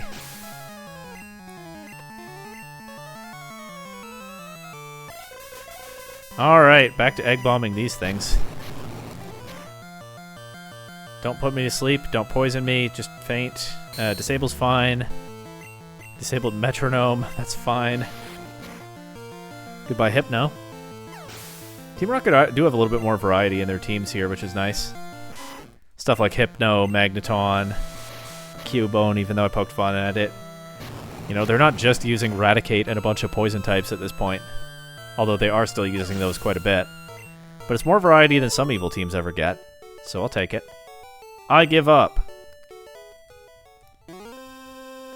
A hint? You can open doors with a card key. We'll get there. I do like how when I came out of battle, this door wasn't quite there yet. It spawned in a second later, as if it's opening and closing to taunt me. I work for self. What should I do? Then again, another fun quirk. There are some scientist trainers who say stuff like that, and then they're like, just kidding. Actually, I work for Team Rocket, and they battle you. That's going to be fun. That guy, unfortunately, is just an innocent bystander caught up in a scary situation. But, well, that's it for the grunts on this floor so far until I come back with the card key. So that guy will be fine now. Time to go save the rest of the company. Let's surprise this grunt. Boo! Intruder spotted! A little slow on the uptake there.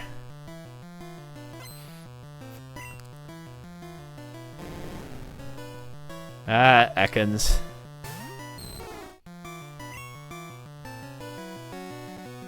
Let's see. Let's see if this works. Oh, they just go for bite now, huh? That didn't work at all. Sorry, Iris. That's my bad. I'm definitely not scared of an Ekans like I used to be in the early part of the game. Look how I've grown as a trainer.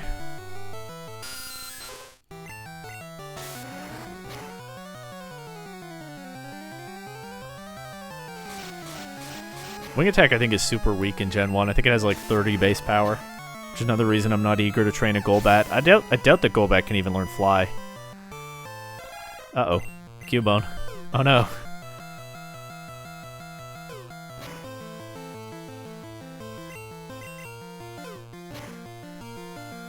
You're one of those Pokemon Tower grunts. I know what you guys did.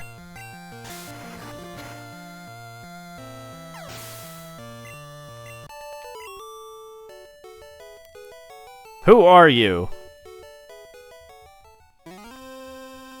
I better tell the boss on 11th floor. On 11F. Alright, well this is the 4th floor, so now I know just how far I have to go.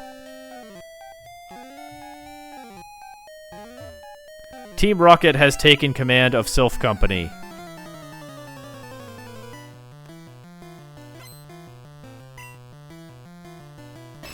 Machop.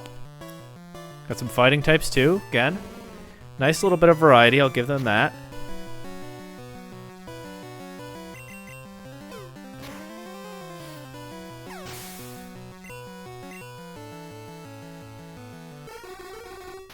Okay, no Drowsy shenanigans, please. I guess they've been using Drowsy for a while. The guy in Cerulean City had one. You know, the guy who broke into a house and then busted out through the back wall and then just hung out forever in the backyard until a kid showed up and battled him while the cops were just standing outside the house like, oh no, what do we do? That guy. Arg! Fwahahaha! My boss has been after this place. Okay. I mean, it's not like it was hard to find. Alright, 5th floor. This is a big one.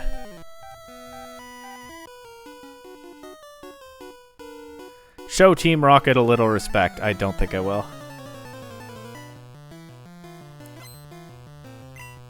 Yeah, the 5th floor is an important one, even though it's not quite halfway up. A Hypno, level 33. I'm getting a little more serious in the worst way. Well, back to egg bombing. There really are a clear strong half and weak half of my team, huh? And I haven't done as much as I normally would in a playthrough to fix that, admittedly. But it's fine. All should be well enough.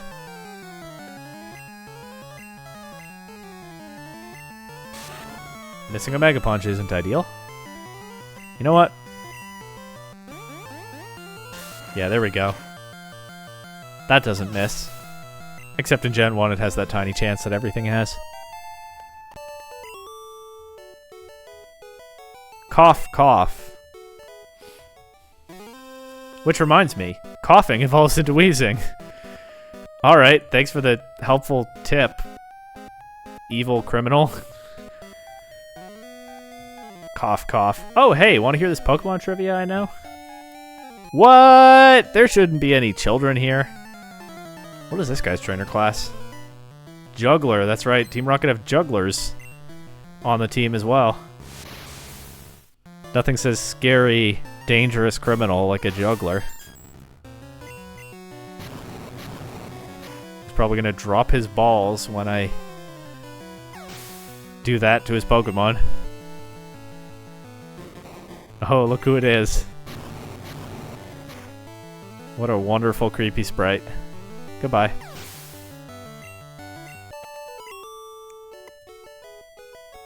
Oh, goodness.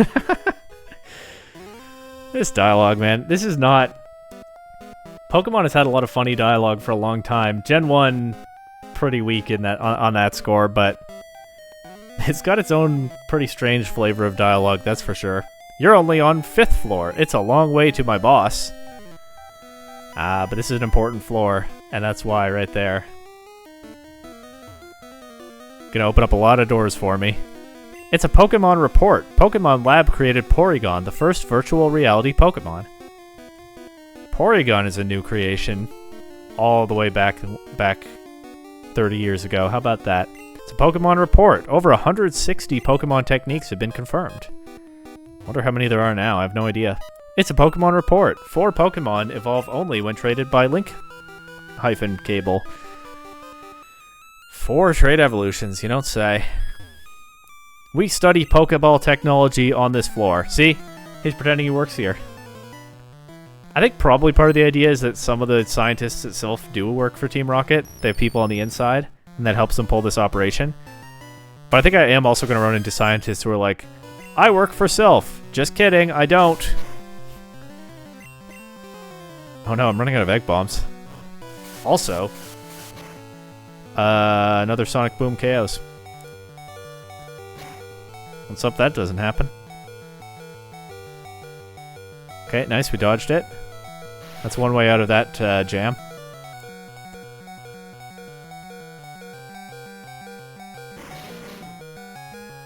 Well, let's see if I'm lucky here. Nope, Mega Punch would have been stronger. Okay, but we dodge a Smog. There we go. Got strength twice in pretty quick succession there. Let's keep at it. Mega Punching this doesn't seem like a great idea. Wing Attack is a worse idea, though. Also, these are actually doing pretty good damage, so Mega Punch would probably have been fine. Oh well.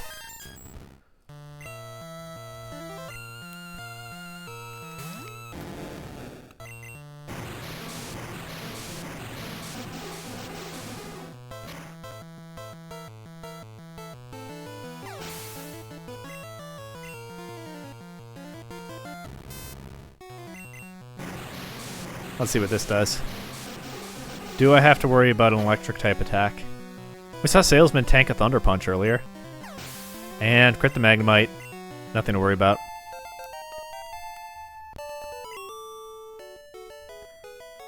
Dang! Blast it! We worked on the ultimate Pokeball with which would catch anything. So yeah, this guy does actually work at Sylph, but he's really loyal to Team Rocket. That's a nice touch too.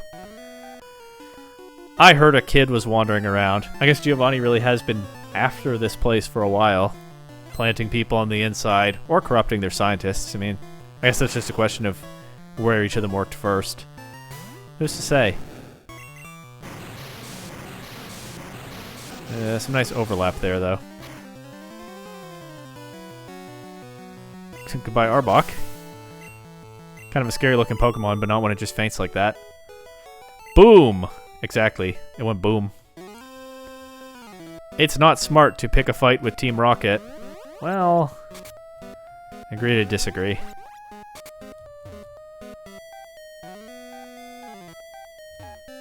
There's a card key, so I can open the doors now. What I like to do is go back down to the 2nd floor.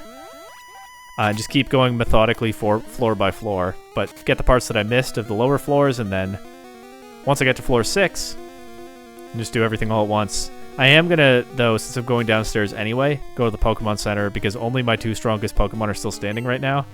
And it feels like it would be kind of a shame to just funnel all this experience to them. They're the ones that need it least. So let's go heal the others.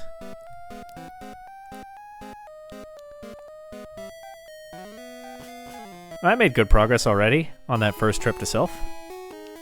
There might be some more trips because I think I'm going to fill up my bag at least once while I'm in here. It is what it is, but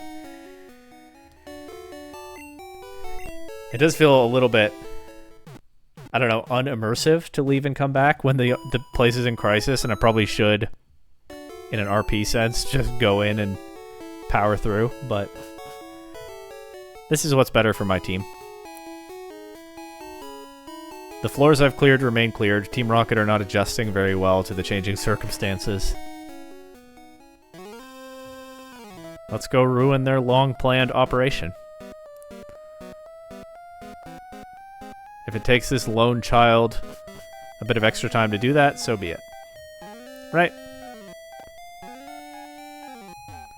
don't remember where the doors are on this floor. Over here. This guy's definitely gonna pretend he works for Sylph. Help! I'm a Sylph employee! And then he starts the battle. Yeah, these guys are pretty funny.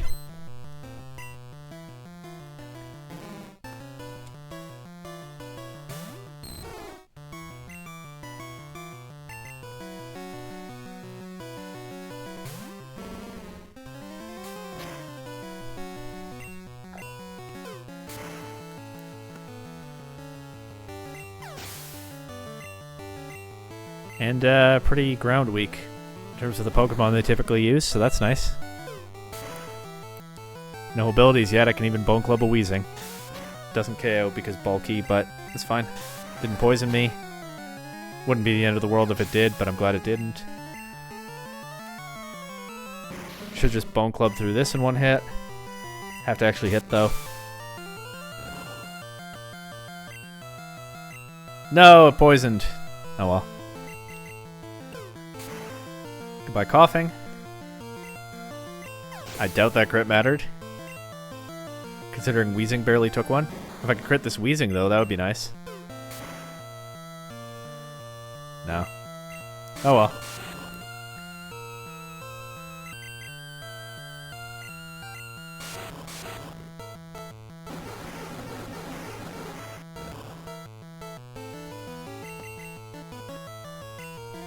Weezing and Muck both really benefit from that mid-power, consistent poison type attack that is Sludge. It's looking like an actually pretty good attack throughout this playthrough.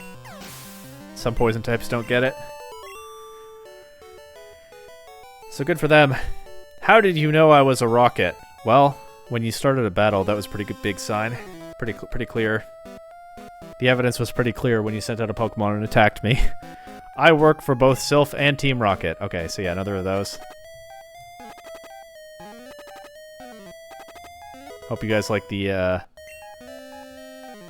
out-of-battle poison damage animation. Eek! No! Stop! Help! Oh, you're not with Team Rocket. I thought... I'm sorry. Here, please take this, TM36. That's totally valid that she was afraid there. Totally reasonable. She doesn't have to give me a TM to apologize, but maybe before I say, oh, that's... so kind, I should check what TM it is. What do you bet? Want to bet it's something only Chansey learns? We know at least 4% of all TMs are that. 2%. No. 2 out of 50. 4%. Yeah. Self-destruct. Okay. That's actually not a bad TM, but not great for a playthrough. But being able to teach self-destruct to like Snorlax or Mewtwo or something can be fun in some battle formats. So yeah, she actually gave me a pretty decent TM. Sort of. Not for my purposes here. Anyway, second floor is cleared. She can just leave if she wants.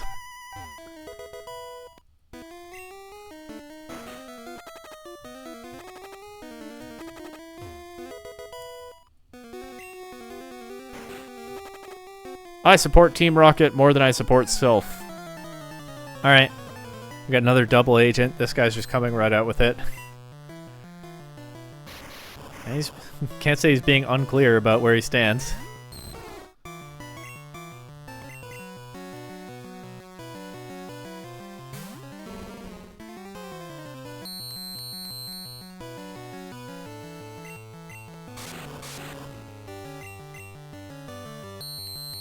So why is it that when I switched in that turn, the poison damage went after the opponent moved, instead of immediately when I switched in before they moved? I actually have no idea why it worked that way that time. I don't think it's the only time I've seen it in this playthrough, but it's not the usual thing that I expect. So I don't know what's going on there. I'm not goofing here. I actually don't know.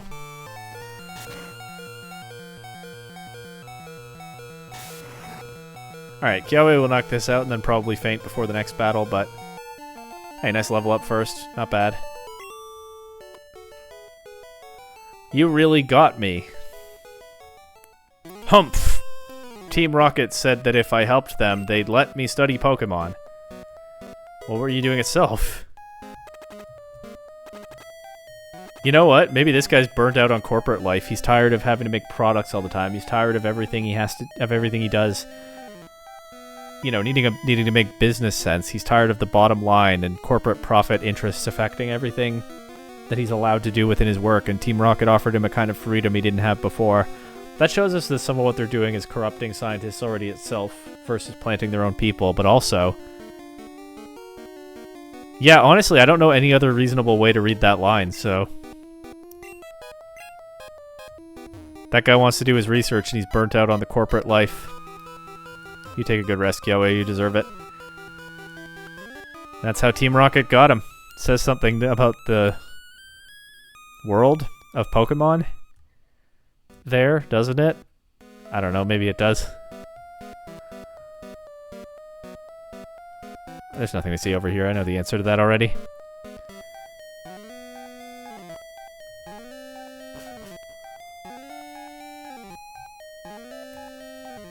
Not that way.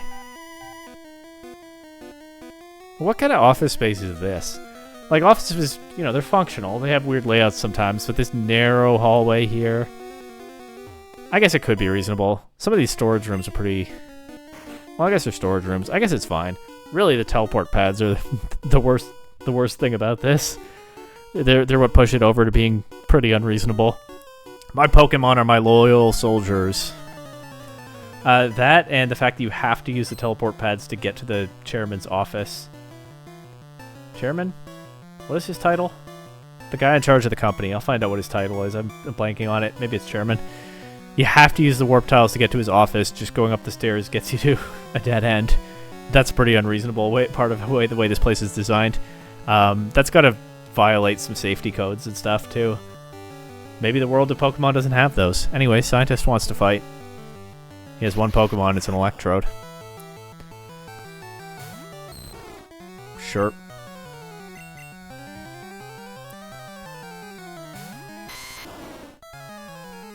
Oh, okay. He just went for that immediately. I guess we take those. That's a quick KO. He crit me. If it had knocked out Red, then Iris would have gotten all the experience, but oh well. Darn, you weak Pokemon. I know, you blew your Pokemon up, but it didn't even knock anything out. The doors are electronically locked. A card key opens them. Feels weird to have a guy who's behind one of those doors say that, but there are 2 teleport pads here. I guess I could have gotten here without opening the door. But like I said, the way I simplified for this for myself as a kid, and I still play it this way every time, is I just ignore the teleport pads as long as I can. And it makes the maze pretty straightforward. Which it maybe is arguably a design flaw in the maze, but I'm not complaining. I'm perfectly happy with it that way. We'll heal, max revive. Escape rope. Big storage room full of a whole lot of boxes, and there's someone hiding back here. Shh! Can't you see I'm hiding? I'll leave you to it. That's a pretty good hiding spot, actually. But again, I don't think the grunts on this floor are really in any condition to stop you if you want to just leave.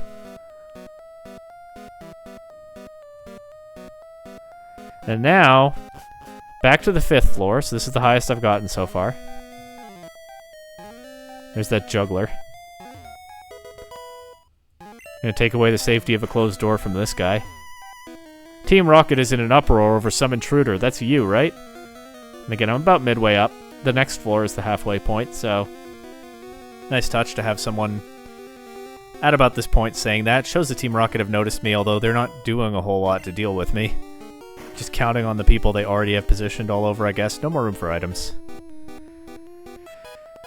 Okay, well, we knew that was gonna happen.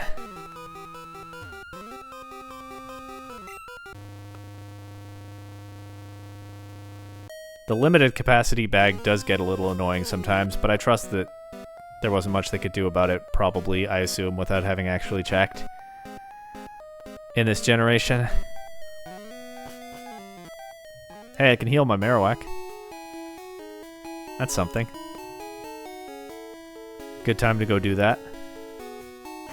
Heal off that self-destruct damage so it's even more pointless on my Venusaur.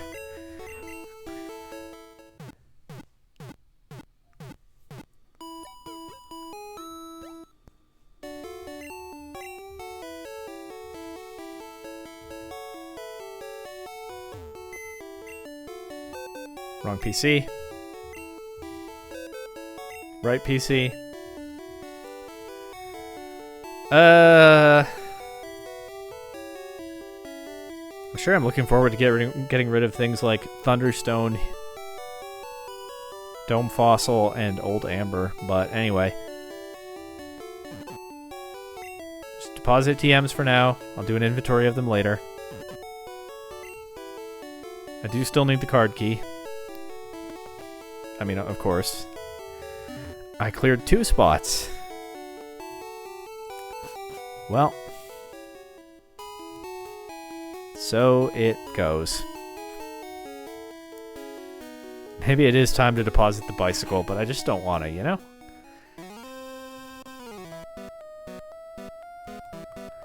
I actually could go to Cinnabar Island and take care of the fossils right now, but I'd rather save Cinnabar Island for its own episode. We'll see. Maybe I'll get impatient and do that. That's not where I meant to go. I went to the 4th floor when I meant the 5th floor. Not all the way to 11, of course. Not ready for that yet.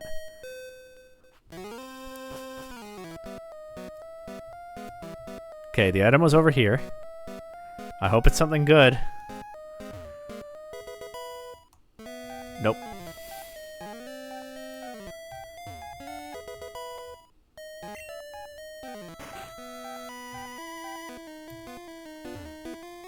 That'll fill my bag again.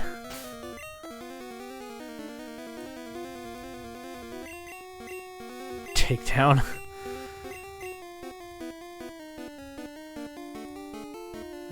Okay.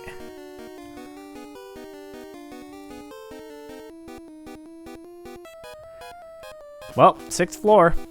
Higher than we've gotten before.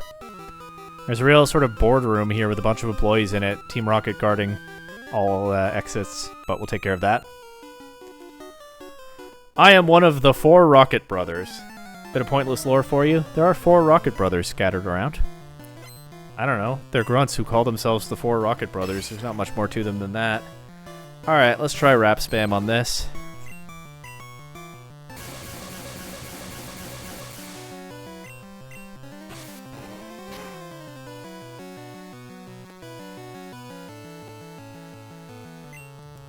I thought about switching. Let's try this, though. Crit, good start.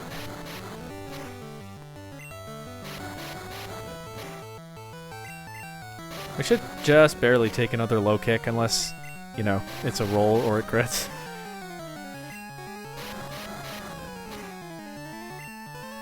And hey, might not have to. Let's see.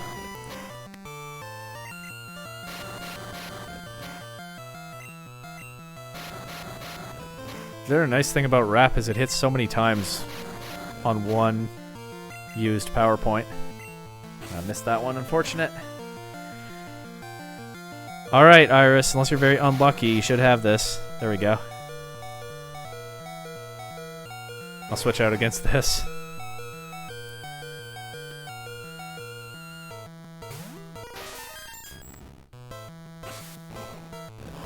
I know it's not the first Machoke we've seen in this playthrough, but that sprite is a little bit strange.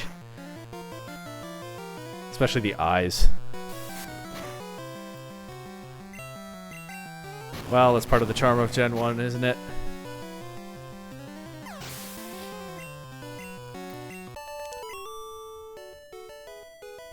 Flame out. Burnt. No matter, my brothers will avenge me. Alright, he's got 3 brothers. Let's see if I can handle all that. Look at him, he's such a coward. Oh dear, help me please. I think that's fair. These people are relatively exposed too. They're not like hiding in a storage room behind a bunch of boxes. Team Rocket just have them cornered in this room here. This is a pretty scary spot. I'd give that guy a break. The Rockets came and took over the building. Team Rocket is trying to conquer the world with Pokemon. Again, see, there's the other exit also blocked. They must have targeted Sylph for our Pokemon products. Well, some of them hated your Pokemon products and just wanted to do research, but yeah. You are not wrong. You dare betray Team Rocket? Betray? I was blacklisted by you guys. And then you tried to recruit me after that, which is kind of confusing, but I definitely have not ever been part of Team Rocket or had any reason to be loyal to you. I don't know what you think this is. Alright, Confuse Ray. Let's go, Ash. Breakthrough.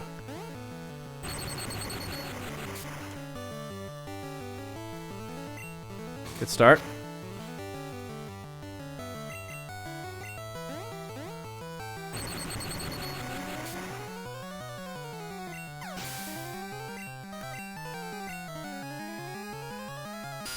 Did you just have 3 Zubat? That would be nice. Would be very convenient for me right now, actually. Much like that crit. Golbat, okay. Well, I'll try.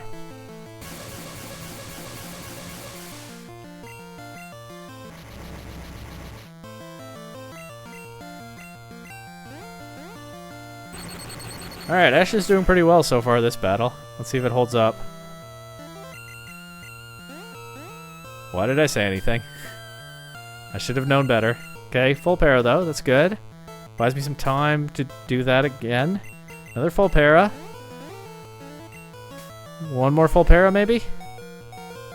No, but he used Confuse Ray. Finally got out of confusion. This is still doable. Full para, perfect, let's go. I think I had net good luck in this battle. Even with all that self-damage. Because I broke through a bunch of times too and got like 3 or 4 full paras. So we definitely take those. Still no better stab than Thunder Shock at level 32. What on earth were they doing? No wonder they changed it for yellow. Of course they changed it for yellow because Pikachu is the starter in that game. They have to make Pikachu plausibly somewhat not terrible, but what were they doing in red and blue? Anyway, you traitor. This guy's confused. If you stand for justice, you betray evil. I don't have any loyalty to evil. I'm fine with that.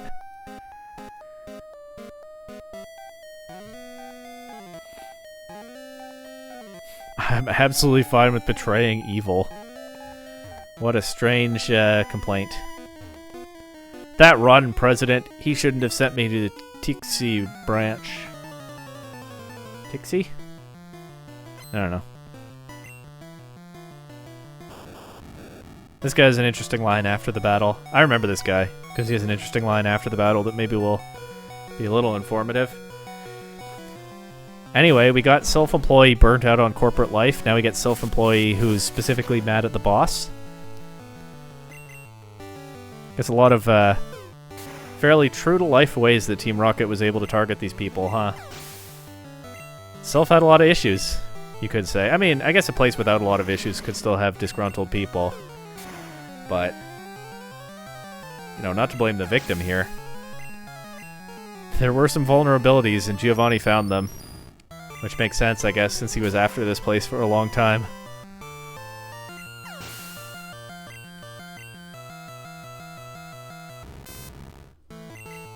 It's Gen 1 Pokemon. It's pretty simple, basic world building, but I am enjoying going through it again.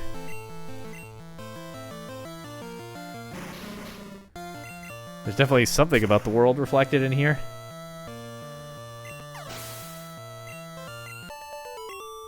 And perhaps about big city working life in Japan, but I wouldn't have the knowledge to speak to that specifically. This guy says, shoot! And then he says, It's in Russian no man's land. We got a real world mention once again, folks. Mew, found in Guyana. Arcanine, a legendary Pokemon in China. Raichu, able to bring down an Indian elephant. Lieutenant Surge, the Lightning American. And this guy's mad because his boss relocated him to Russia. Fair enough. I don't know if that's a real place that he name dropped there. I mean, Russia is, but like the specific place in Russia. No more room for items. I can pick this up if it's something I have already. No. Alright, back to the Pokemon Center. If my boss told me I had to move to Russia for my work, that would make very little sense with the job that I have. I would have a lot of questions. A lot of questions, but also, I'd probably be pretty upset, yeah.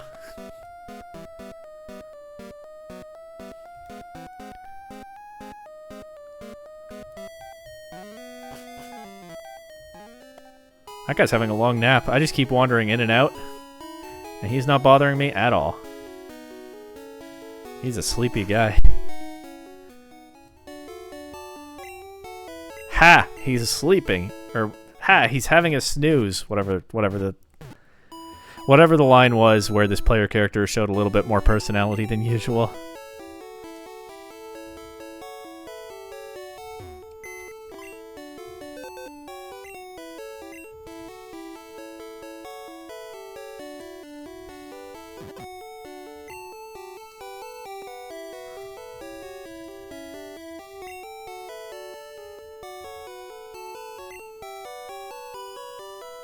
My item storage in the PC is full.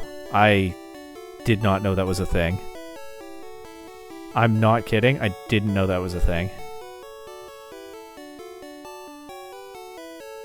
I guess I've just more liberally thrown items out in the past.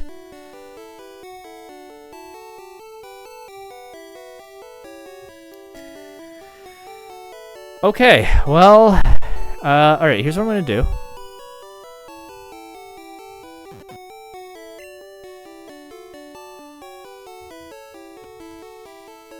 I'm gonna sell my vitamins.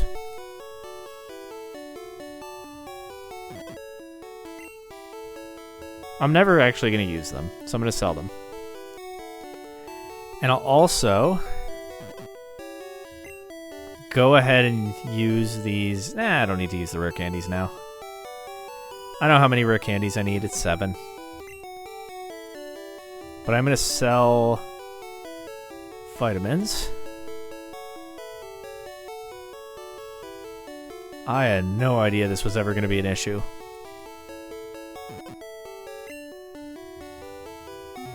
And then if I need more item storage, I don't know, I'll figure something out, I guess. Bear with me. This is Gen 1 right here. This is the authentic Gen 1 experience. Granted, this is a part that I actually did not know was going to happen. I guess usually I throw items out more often and don't hoard them like I've been doing here.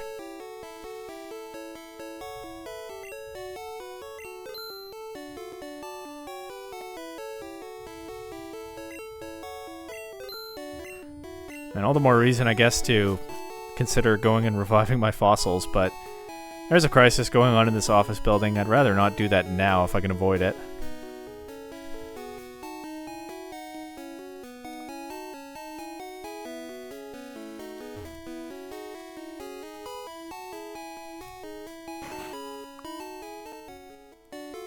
Also could use some TMs. That's an option. For now.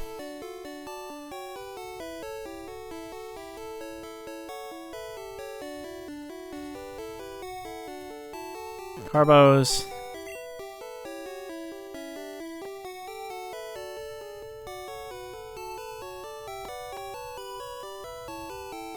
I'm just gonna throw out this X accuracy. I'm not gonna make a whole other trip to the mart just to sell that. There's a total item storage limit in Gen 1. Crazy.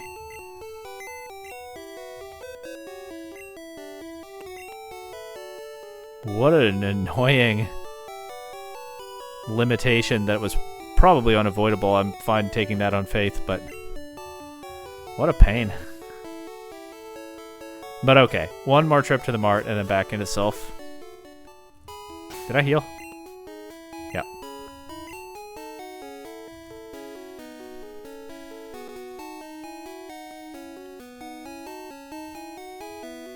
Oh well. They got so much right in these games. Well, that they got the chance to keep making more of them and getting things more right. And I am having a lot of fun on the playthrough, but this part sure is a drag.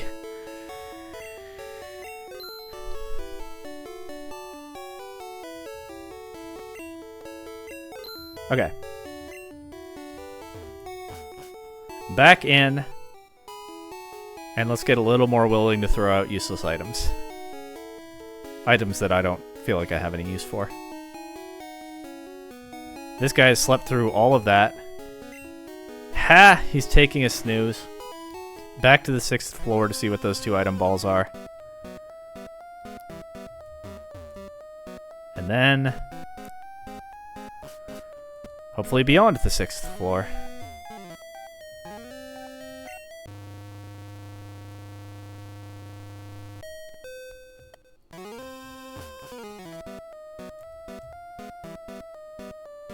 I mean, this part of the game does tend to drag somewhat like this, but yeah, this was worse than I thought it would be. HP up. X accuracy. I'm down to just throw both of those out immediately.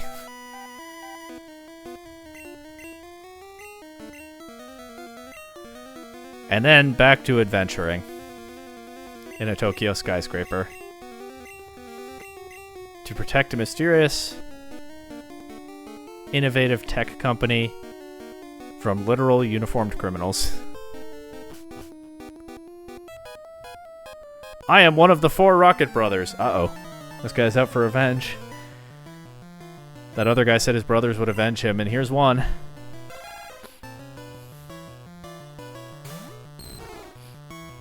I can't Thunderwave this, and it would probably take Wrap pretty well too, so yeah, let's just switch.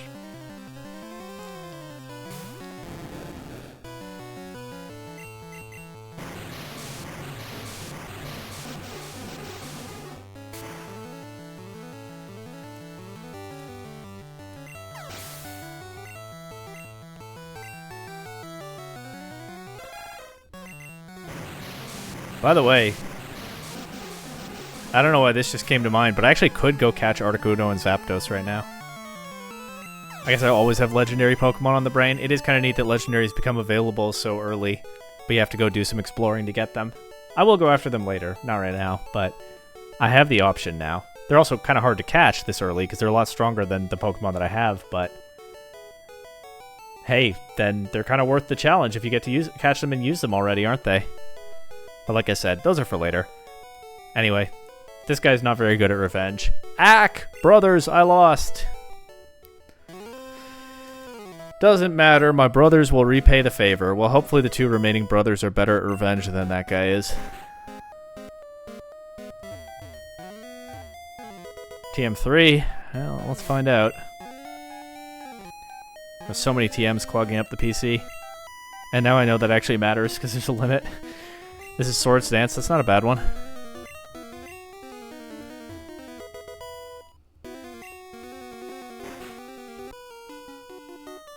A child intruder? That must be you. So, word's still spreading. Good to know. Another kind of physically bulky Pokemon that I can't Thunder Wave.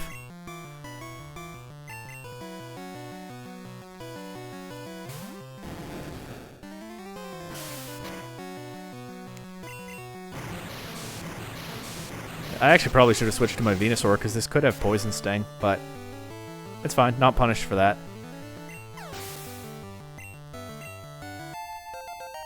Iris is 3 levels away from evolving.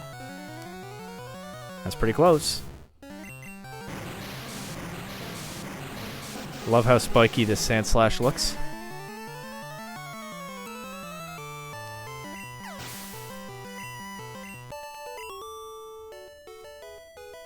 Fine, I lost. Go on home before my boss gets ticked off. Yeah, no thanks. I'm here to tick him off. Oh ho! I smell a little rat. Oh ho.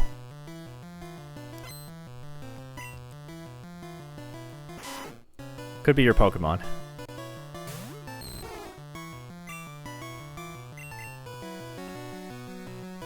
That could be the rat that you smell.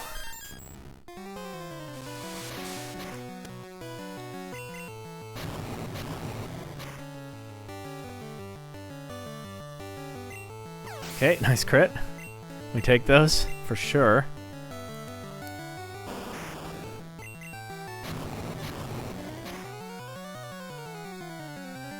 These Pokemon are a lot weaker than the strong parts of my team, which makes this whole battle a little bit silly.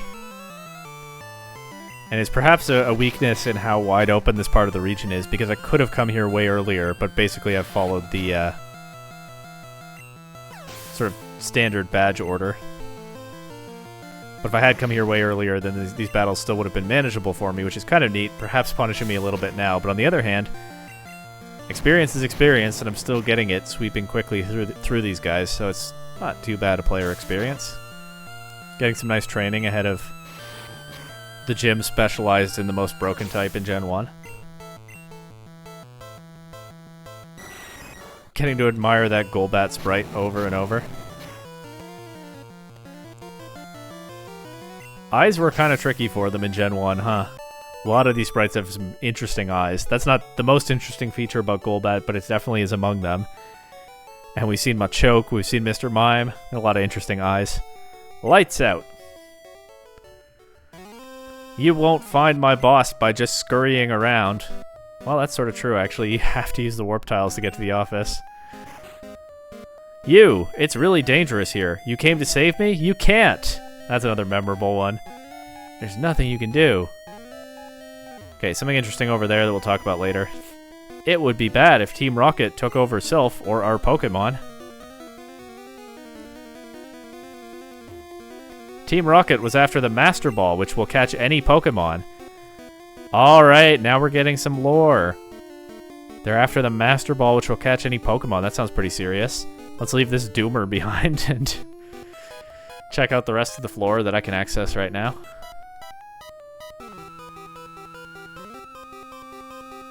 All the way down here to this room. Who knows what this is for? Heh. You mistook me for a Sylph worker? See, that's the kind of guy that I remembered. I guess we've learned a lot of these scientists actually are Sylph workers. They're just double agents who actually are loyal to Team Rocket. But this is the kind of guy I was talking about earlier.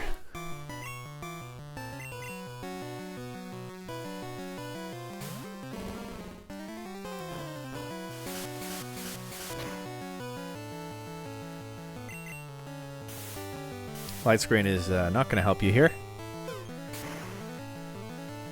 Gotta love that these scientists use so many electric and poison types and stack up all those ground weaknesses.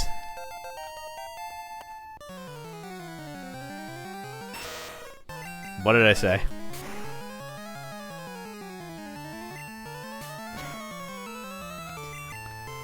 Heh. You mistook me for, I don't know, an innocent bystander. You mistook me for a weak little kid. Heh. I'm done. He even turned away after saying that. Despite your age, you are a skilled trainer. Okay, thanks, evil scientist.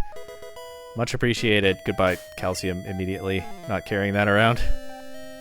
Under current circumstances.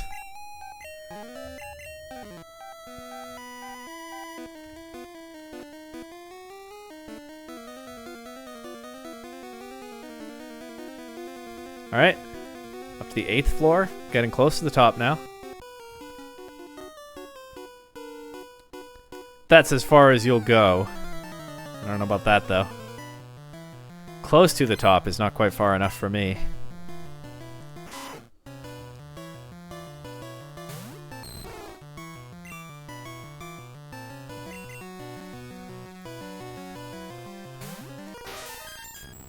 Yeah, their teams are definitely getting less interesting as I see more and more of the same stuff, but Again, the experience does add up. And it's kind of a fun urban dungeon overall. Goodbye, Eradicate.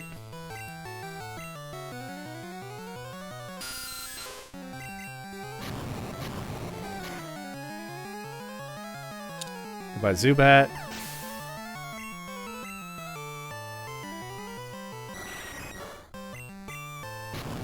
Nice to see you, Golbat.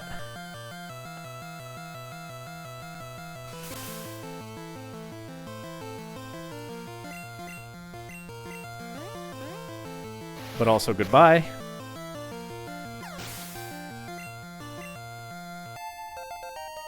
Two levels away from a new move. One Egg Bomb left. Goodbye, Rattata.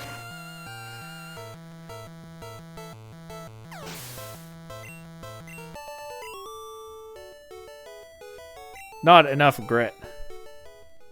If you don't turn back, I'll call for backup. Oh no. Where are they going to come from? I've cleared most of the building already. I am one of the 4 Rocket Brothers. Alright, this is number 3. Let's see if he's a bit more serious than the first 2. And after that, there's only one left.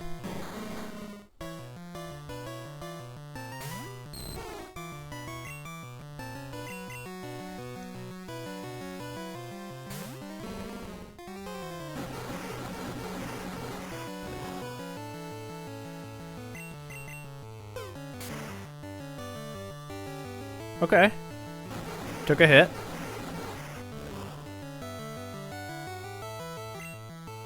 Poisoned me. Well, it had multiple chances. There was a good chance that was going to happen. And he has 2 more Pokemon, I think.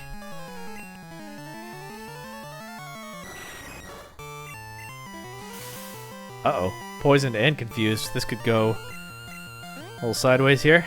Yep.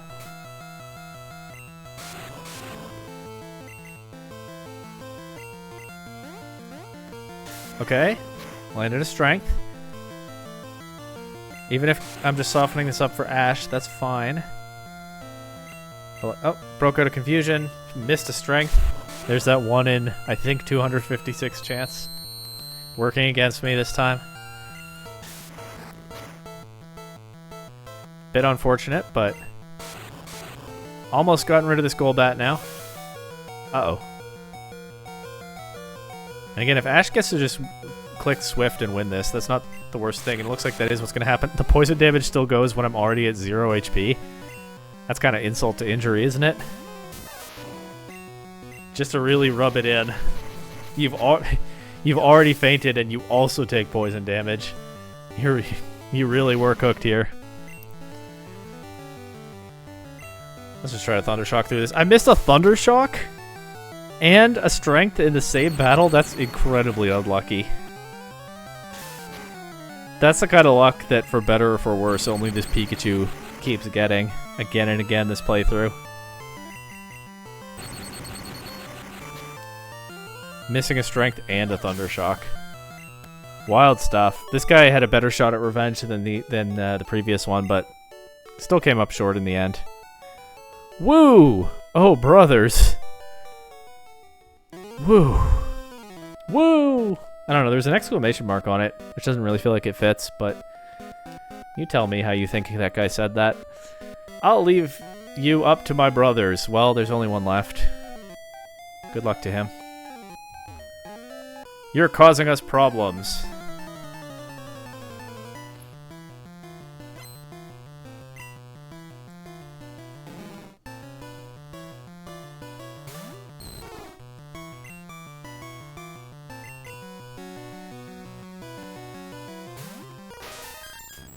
Can't spam ground attacks into the scientist when my ground type is fainted. Oh well. This works.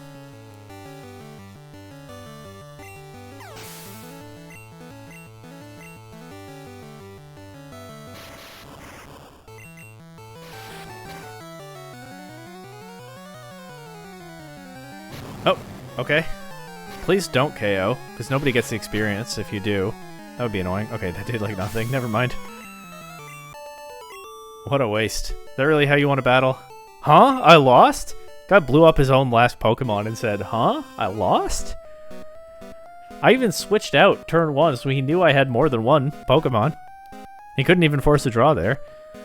So, what do you think of Sylph Building's maze? Whatever. It's fine. It's not that confusing.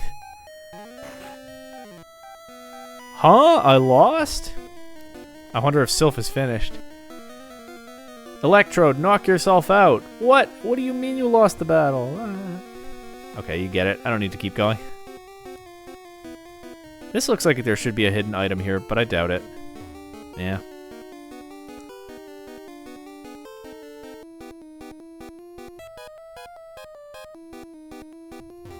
Can't use the beds. There's a healing spot on the next floor, though. So that's fine. I like how this music gets more hectic over time, and then it loops around, and then it builds up and gets more hectic again.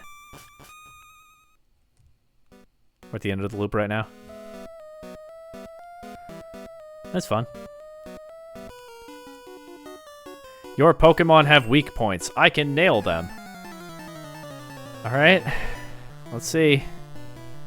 You're gonna send out a Grimer and an Electrode. And a Magneton. Voltorb, okay.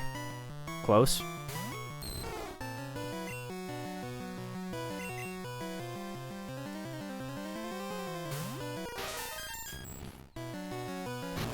Blows up immediately. What? Voltorb, how did you lose? I did like nothing. Why is it so weak? I mean, it's Voltorb. I guess it doesn't have much of an attack stat. This is early gen self-destruct, though. It probably has that secret effect where it lowers my defense. Unless they hadn't invented that yet in Gen 1. And it's still doing practically no damage.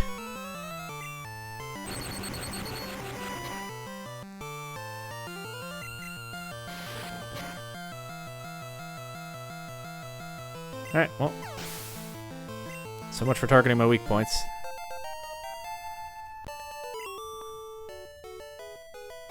You hammered me. I get it. He said that he could nail my weak points. Unfortunately, if he was a nail, I was a hammer. Boom. Exploiting weak spots does work. Think about element types. I think I exploited his weakness, that he just wasn't very good.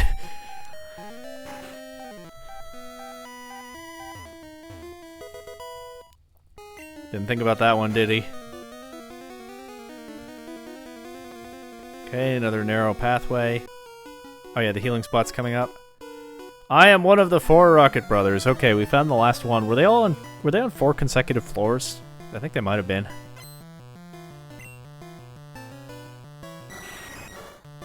Alright, you're gonna have to be pretty strong to avenge all 3 of the others. Let's see what you've got.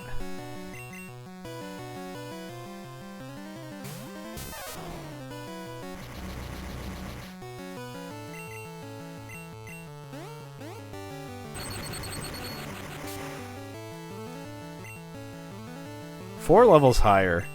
And it's gonna take like 3 or 4 attacks to knock this out. Maybe only 3. And it's spamming Supersonic, so that's fine. Okay, 3-hit KO. By Ash standards, not bad.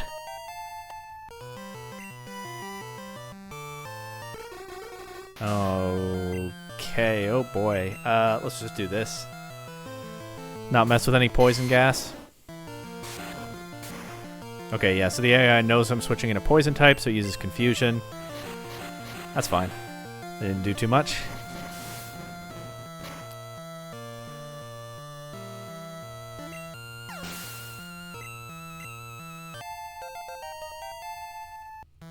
Ash is trying to learn agility. Oh.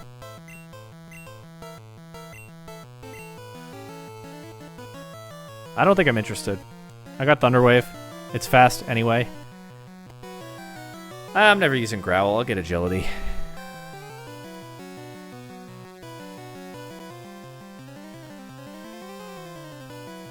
Yeah, why not? Good chance I don't keep either one. Good chance I use the Thunderbolt TM or something, but I don't know. Question for later. Redgar level 40, not bad. Nice milestone. Let's seed this in case it puts me to sleep. Like that. Now I have consistent damage set up. And a little bit of recovery. Just play through these sleep turns. Just like I was doing in the early game, huh?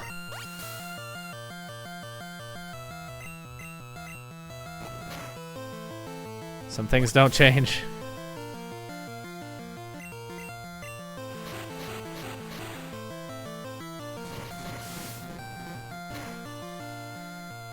Of course, I've had Razor Leaf for a while now too, which is good damage, high crit rate. Which is something, it took a while to learn Razor Leaf. I remember I was surprised at how long it took this Bulbasaur, then maybe even Ivysaur. Was it a Bulbasaur when it got Razor Leaf? I don't remember. But it took longer than I expected, I remember that. Warg! Brothers, I lost. I said Warg when he lost. My brothers will avenge me. Well, I got bad news about that. And that's it for the 4 Rocket Brothers. They won't be avenging anyone, they're all done. I'll take the heal because it's right here. Don't give up. That's the spirit. You think you can help us? You can't. Don't give up. Much better. Your Pokemon seem to adore you, kid. Awkward thing about the warp tiles, that guy was just guarding completely the wrong direction. Because someone could warp in from over there, but if someone just, you know, walked on their own 2 feet up the stairs and all the way through here, well, functionally, they sneak up behind him. Oops.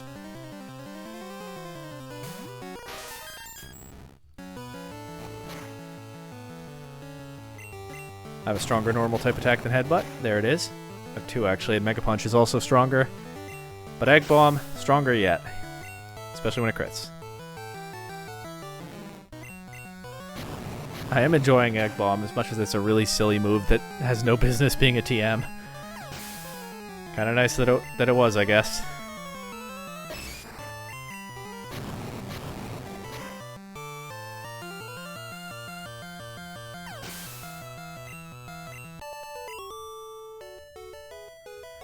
Gah! If I had started as a trainer at your age... What, you'd be as strong as me? I don't think so.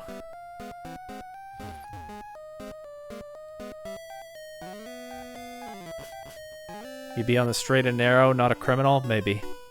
Enough of your silly games. Oh, I think my silly games are just getting started.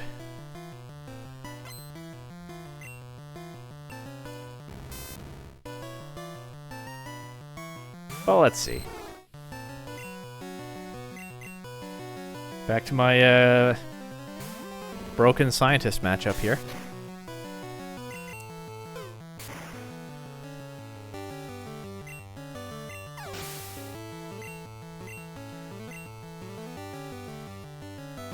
Yep, he's got an electric type and a poison type, the scientist special. At least if they're Team Rocket scientists. No continues left. What? Is he trying to be a gamer? Did I just give him a game over?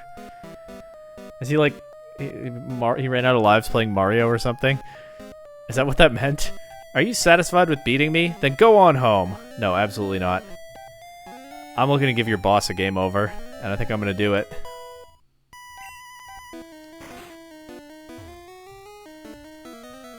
Oh good, another storage room with items on the ground. Wah! I'm scared. Fair. But not for much longer. This is the 10th floor. We're getting there. Not a whole lot on this floor either. Welcome to the 10th floor. Welcome to the 10F. So good of you to join me. There's only one more floor after this. Of course, there's a little bit of warp tile shenanigans I have to do, but... Yeah, don't worry, crying lady in the other room. Your company is almost saved.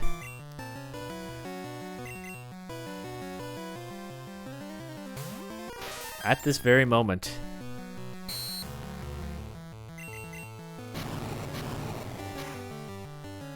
This egg bomb brings us one step closer.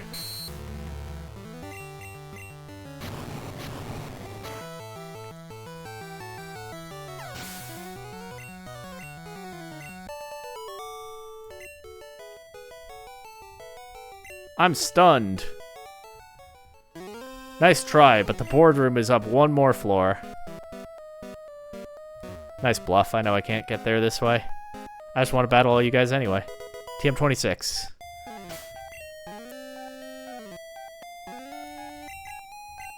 Okay, that's pretty good TM. Earthquake?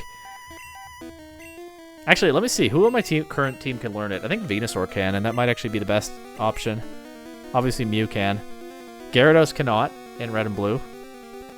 Marowak can. But Boomerang is pretty comparable. Wait, I didn't actually check. I think Venusaur could learn it. Venusaur can't learn Earthquake in red and blue. Genuinely, I thought I remembered that it could. I thought that was a thing that I knew from teaching it that move as a kid. Are we for real right now? Red and blue move set. Red and blue learn sets are so weird. They're limited in ways that my brain is just kind of taken aback by now after all these years of a different approach. Wow, Venusaur does not get very many TMs in red and blue. In Gen 1 overall. I could swear I remembered my Gen 1 Venusaur using Earthquake. Maybe it was in Leaf Green that I did that. It must have been. I'm getting things scrambled here. I don't know if actually I'm going to do all very much with this Earthquake TM. Maybe I'll find a use for it later, but that's just going to go in the PC, I guess. You knew that was coming, right? If you've kept track of my item slots, no more room for items. I'll go deposit my 2 TMs that I've picked up. A little bit sad, but I can do it. I can take the elevator right back up to the 10th floor. And hey, I am still making good progress, despite some slowdowns here.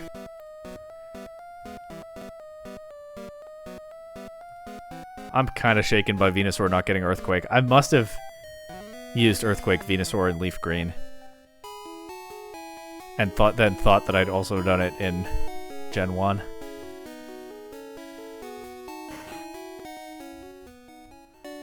That is a big difference. That's gradually developed over time, but started pretty quickly right after Gen 1. That Pokemon get more variety in the moves they can learn, generally. I know one of my brothers used to tell me he didn't like that very much, that he thought Pokemon should mostly stay within their types for the moves that they got. I think he liked the Gen 1 dynamic where genuinely, like, if you have a ground type on your team, it's probably going to counter electric types for the most part. If you have an electric type, it's probably going to counter water types for the most part, and so on. Like, he liked having strong type matchups like that. I think more variety makes things more interesting in terms of the coverage that Pokemon get, but yeah, different philosophy, I suppose, back in the early days. Alright, what are these other 2 items? Probably some nonsense that I'm going to throw out immediately. But let's see. Rare candy. Oh, I'm not going to throw that out immediately. That brings me to 5 out of 7 that I want. Carbos, that's gone. I am happy to get a rare candy. Because of that one specific thing that I want to do with them.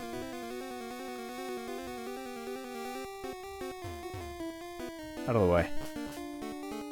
Okay, so here's the 11th floor if you take the stairs. The boardroom's right there. Should be easy to...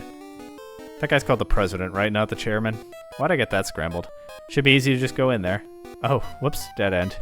This is the entire 11th floor that you get to see if you've taken the stairs like a reasonable, everyday working person. Halt! Do you have an appointment with my boss? What do you care? He's not here. This is not the way to get to him. Nice bluff, I guess. Alright. I haven't been trying rap spam on most of these guys, but surely against Rattatat's worth a shot.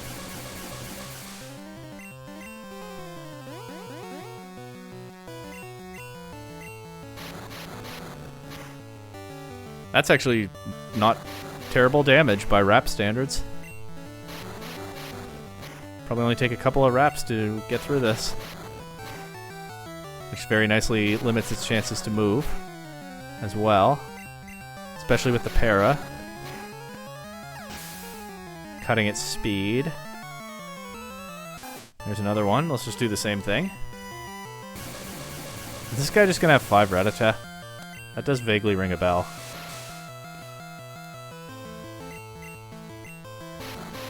Well, it's fine.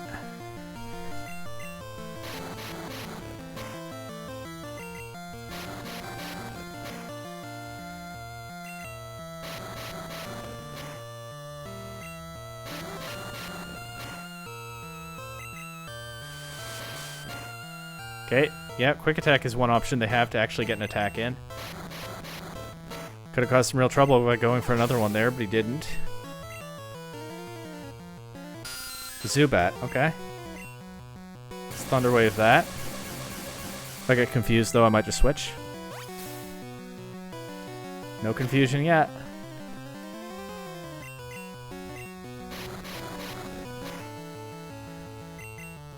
If this guy didn't want to get rap spammed, he should have had stronger Pokemon. What can I say?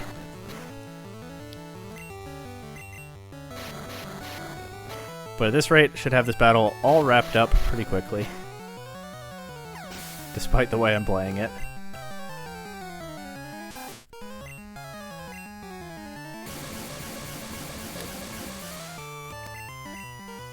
Uh-oh. That might have KO, actually.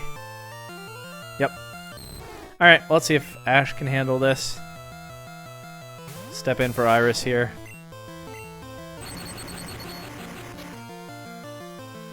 That was weird. It looked like the HP bar did a fake drop and then dropped for real. And this guy's last Pokemon is, we've seen 3 rats and a bat. Ekans. Okay, didn't see that coming. Probably smarter to Thunder Wave it, but let's just try this. It's so weak. Yeah, okay, it misses a Leer, and then another Thunder Shock should take it out. Okay, deep in the back of my mind, I had a feeling that was going to happen. Good job, Ash. Still won, though. Gah! Demolished. Watch your step. My boss likes his Pokemon tough. Still committing to the bit, even as... Dude, I can't get to your boss from here. Nice try. It is time, though, to find my way to the boss. First thing I'm going to do is go back to the 9th floor, get that heal again, because I might as well. There are actually a couple of boss fights, so to speak, coming up.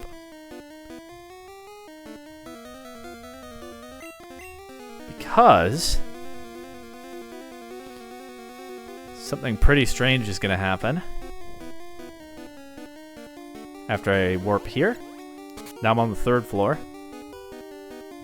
Go over here, and already I reached the 7th floor, a room that I couldn't access earlier, and... what on earth is this guy doing here? What kept you, Red? What are you even doing here? Ha ha ha! I thought you'd turn up if I waited here. I guess Team Rocket slowed you down, not that I care. I saw you in Saffron, so I decided to see if you got better.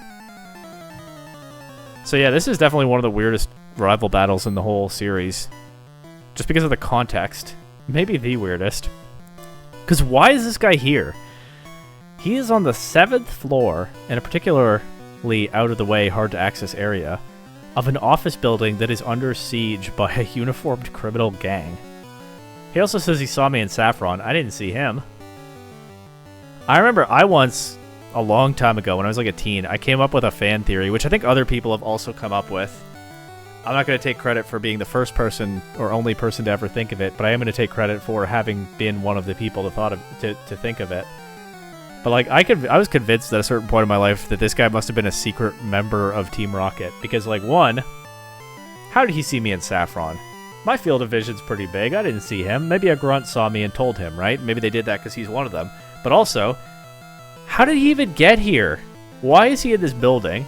And how did he even get here without having to battle the Team Rocket grunts along the way and defeat him himself, so then the work would be done when I showed up? Perhaps because they let him in as a trap for me. So that was my old fan theory that I know other people also came up with, that the rival was a member of Team Rocket and the game just never acknowledged it explicitly. I think more likely, and like the plainer reading of his dialogue there, he knows somehow, I don't think I've ever told him, that I've been getting into fights with Team Rocket, so when he sees them doing some crazy stuff, he thinks, oh, Red is going to show up and battle them. And that means if I want to battle Red, I can hide in this building among the criminals, and Red, well, definitely come here, and his team will be weakened because he's had to battle Team Rocket. I'll lay an ambush for him, but not as a member of Team Rocket. I'm just doing it on my own initiative because I want to ambush my rival and win. Which is more reasonable, I guess, than him being a member of Team Rocket, but it's still nuts, right? Like, there's bigger stuff going on here. You immature brat child. Anyway, Blue wants to fight. Doesn't really seem like the time or place, but I have no choice. When trainers' eyes meet, we must battle. And here's his fully evolved Pidgeot. That's pretty serious. Let's see how it takes an Egg Bomb.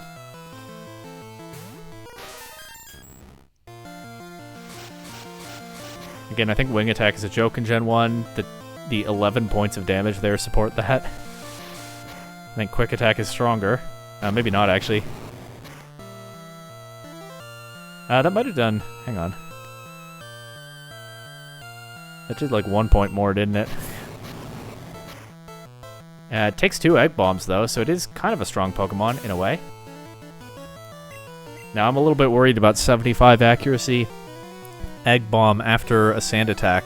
And it's kind of a waste of PP to go for it, so... Let's see. I could also transform and try to Quick Attack this thing. That could be fun. Let's see what Metronome gives me. Not great. It will help me take another hit, though. Oh yeah, that did 4. Okay, we missed Guillotine. Unfortunate. We missed Disable.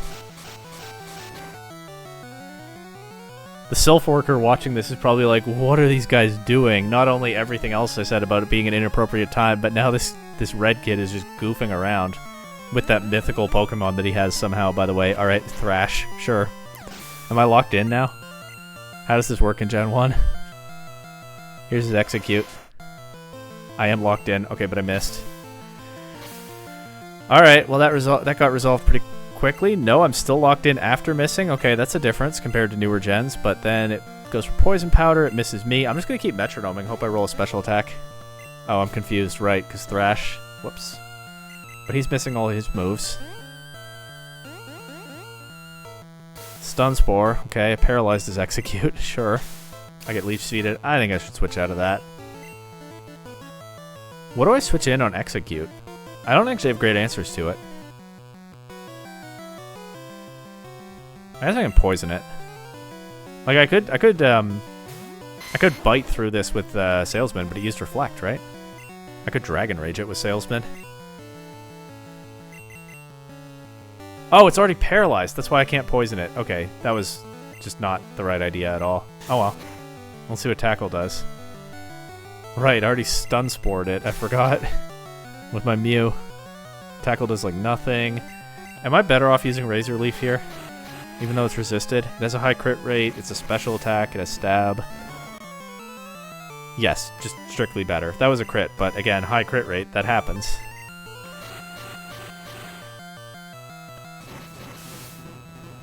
This is a ridiculous battle for the broader context and for what's been happening in the battle so far. I hope that Sylph Worker is entertained even as he's confused and fearful. Gyarados. I guess, is he programmed to just always send Charizard in last? That's fine with me. I could switch to my Gyarados and probably win that head-to-head, but I can also probably just win this one. I'm really stacking up those Razor Leaf crits, so that's fun.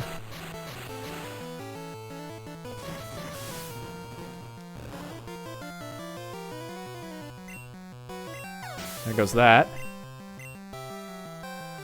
Alakazam. That's pretty scary.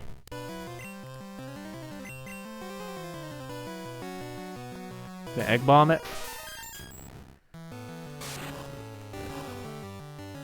He knew I was switching and still went for that. Okay. Hey, a little bit of a Sabrina preview here. Alakazam also just one of the strongest Pokemon in Gen 1. Because it's a very powerful Psychic type, and Psychic is broken, but... There we go. Sabrina shouldn't be too hard to deal with if that's how that goes. And here's Charizard. Let's try something. I'm using 2 starters against you this battle. Look at that Charizard back sprite. That really takes me back. Okay, well, so much for that.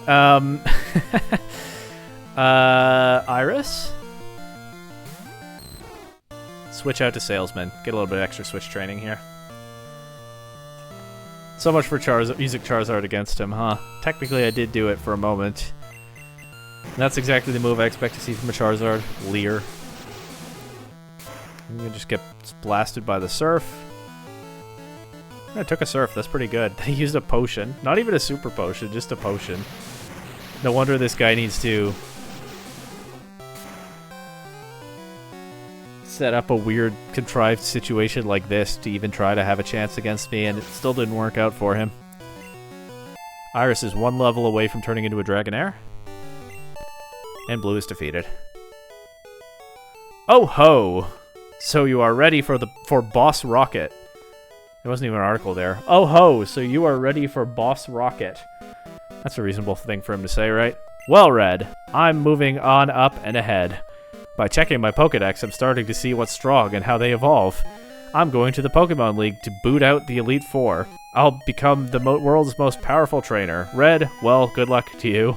Don't sweat it. Smell ya. Oh ho, I hope he's consulting his Pokedex. He needs it. But sure, become the champion, alright. Oh, hi! You're not a rocket! You came to save us? Why, thank you. I want you to have this Pokemon for saving us. I get a Lapras. The only one in the game. In many a playthrough, I've used it. Many a Kanto playthrough. Probably a lot of Leaf Green in there too, but... not this playthrough. I'm just not feeling it. I like my Gyarados. I will give it a nickname. I guess Lorelei is the obvious pick here.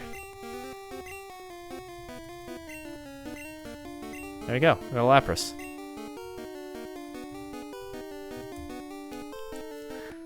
There's no more room for Pokemon. Lorelei was sent to Pokemon Box 2 on PC. So many things in Gen 1 are inconvenient, but the fact that I don't need to clear a party spot to receive that Pokemon... just a surprising bit of convenience that a lot of other later generations don't have. I don't know what happened there in those later gens, but anyway, it's Lapras. It's very intelligent. We kept it in our lab, but it will be much better off with you. I think you will be a good trainer for Lapras. It's a good swimmer. It'll give you a lift. So there we go. If you don't have a Surf user yet, you can use that. Team Rocket's boss went to the boardroom. Is our president okay?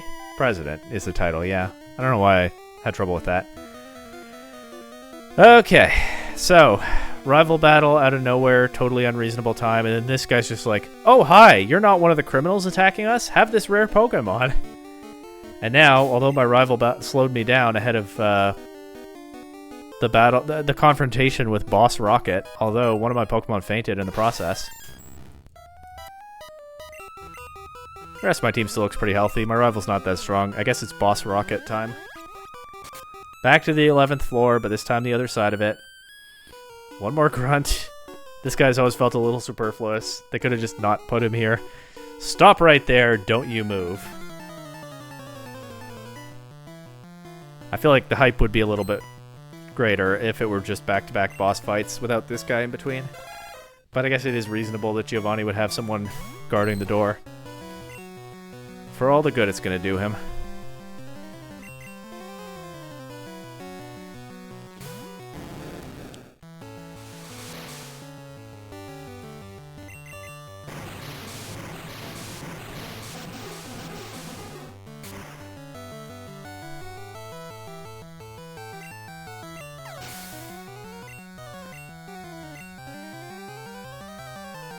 Cubone into Drowsy.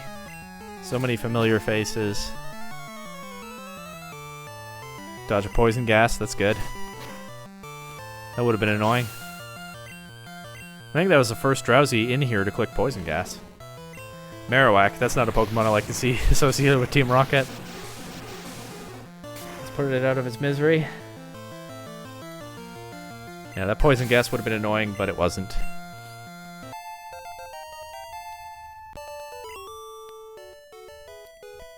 Don't. Please. So, you want to see my boss? Yeah, I can see him facing the door already. I think Boss Rocket is ready for me, but I don't think he's as ready as he thinks he is. Boss Rocket, let's Pokemon. Ah, Red, so we meet again. The President and I are discussing a vital business proposition. Keep your nose out of grown-up matters, or experience a world of pain. Let's Pokemon. Boss Rocket wants to fight. Nidorino. Okay. I'm switch training against the boss. That's how seriously I take this.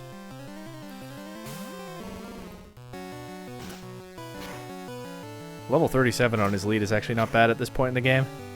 It's not great, though. I fought stronger Pokemon. Down by Fuchsia, for sure.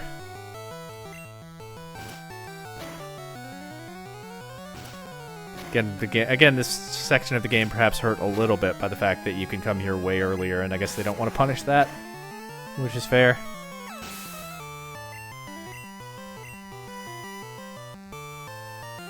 There's the Kangaskhan. Well, let's see what Kiawe can do here. Might lose this one, but that's okay. Let's find out. Those Bone Clubs are hitting reasonably hard. And dodging the first Comet Punch was helpful.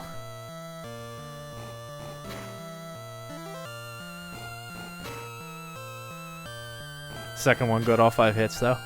Oh well. Oh, missed a Bone Club, that's not good. And he chokes, he goes for Tail Whip for no reason. So there goes his Kangaskhan.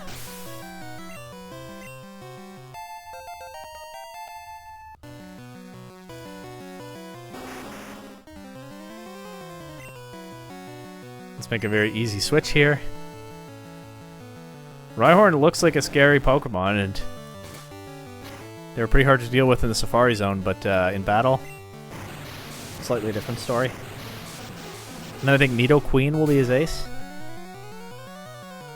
I like the Kangaskhan that he uses in the early battles. That is a good, strong, and rare Pokemon. Makes him a little bit scarier to face. Kind of establishes what he's about. Team Rocket are all about hoarding rare. Sorry, I bumped the mic there. All about hoarding rare Pokemon, right? That's probably didn't sound great for you while I was adjusting the mic. Hopefully it's okay now. Looks alright in OBS. Well, it looks as alright as it was before. Well, anyway, there goes Nidoqueen. And Red defeated Boss Rocket. Arg! I lost again?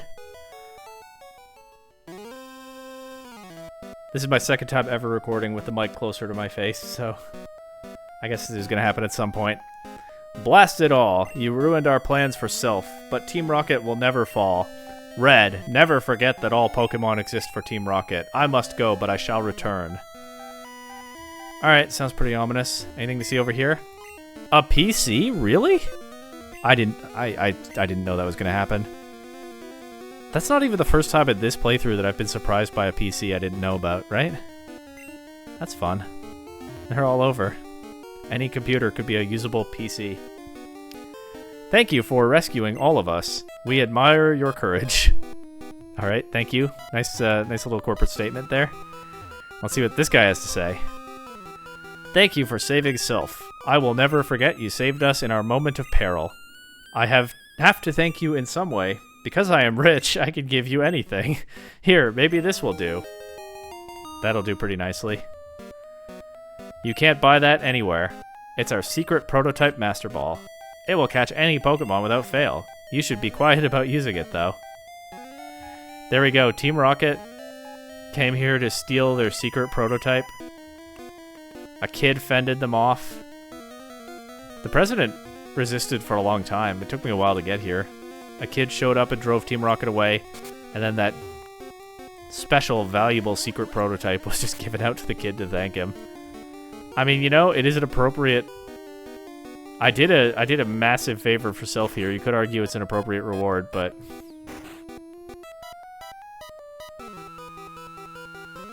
I don't know if your average real-life rich person would do that. Or should. He just gave a secret prototype out to a kid. Well, because he was rich, he could give me anything, and I guess that was what I wanted. Saffron should look a little bit different now, eh? I can go into more houses. There are people out on the streets who aren't Team Rocket grunts. A little bit more exploring to do. Second round of exploring in the big city. That's pretty appropriate. I was wondering whether his dialogue would be different because it mentioned Team Rocket, but nah, there was no need for it to be different. See, we got people out on the streets now. People should be flocking back to Saffron now. I guess people fled because of the Team Rocket incident. Was that incident going on that whole time? Was that why nobody could enter the city? Were they, like, semi-evacuating it? I don't know. That guard's just fascinated by the water that I gave him, so he doesn't have an answer for me.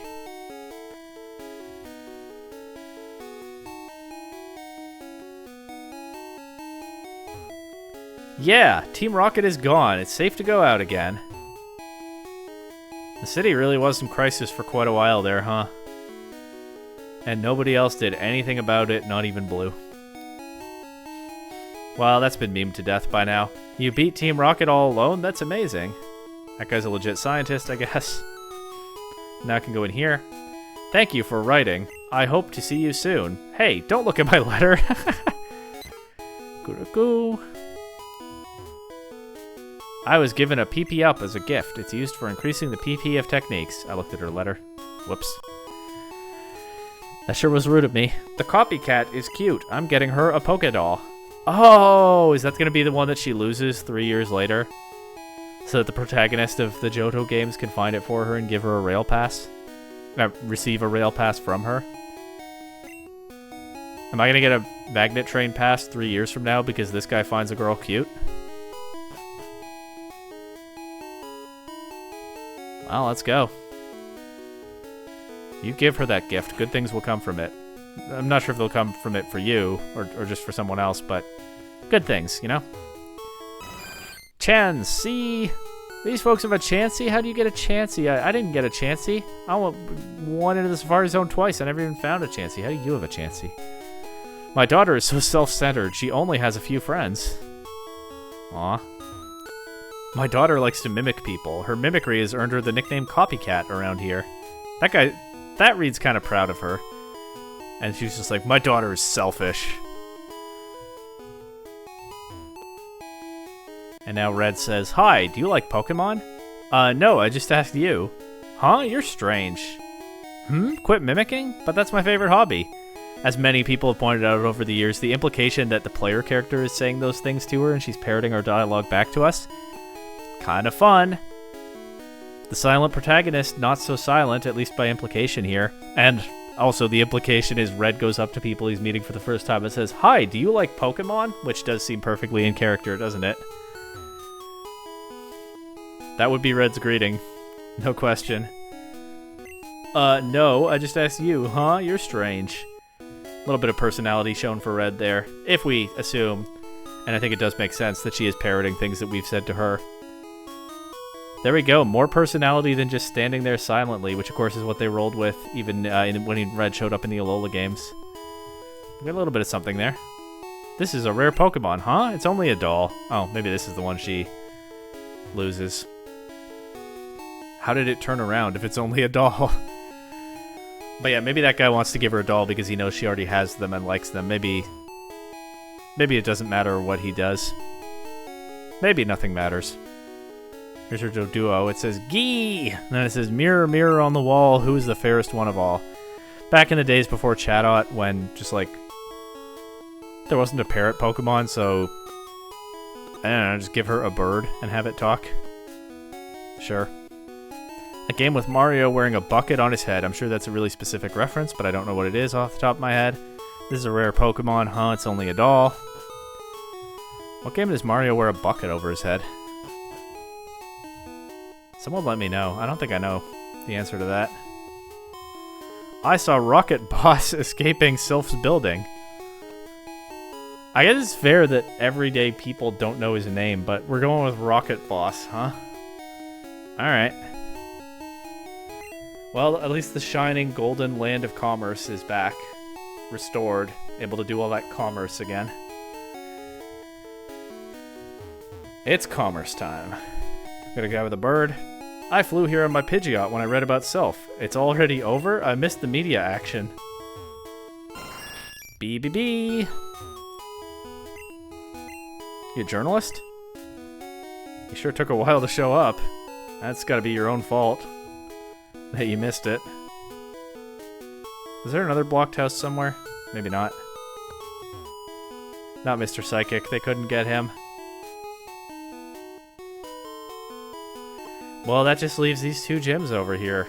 And of course, the smaller one that's only labeled once is the Fighting Dojo, the former gym that got overtaken by this gym here.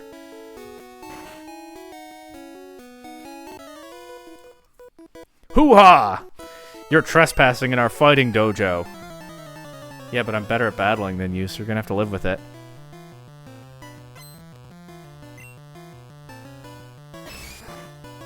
I feel like I haven't seen very many black belts in this playthrough. Like, I've seen other trainers use fighting types, but I think they've largely been, I don't know, hikers? Rockets, honestly? Sailors? Sailors use the Machop line. I feel like I haven't seen many black belts, if any. Maybe they're mostly in the dojo and then the later parts of the game, where just strong trainers show up. Is that how they're distributed in Gen 1, or am I just forgetting about a bunch of black belts that I've battled already? Well, anyway, the dojo would be a sensible place to find them, wouldn't it?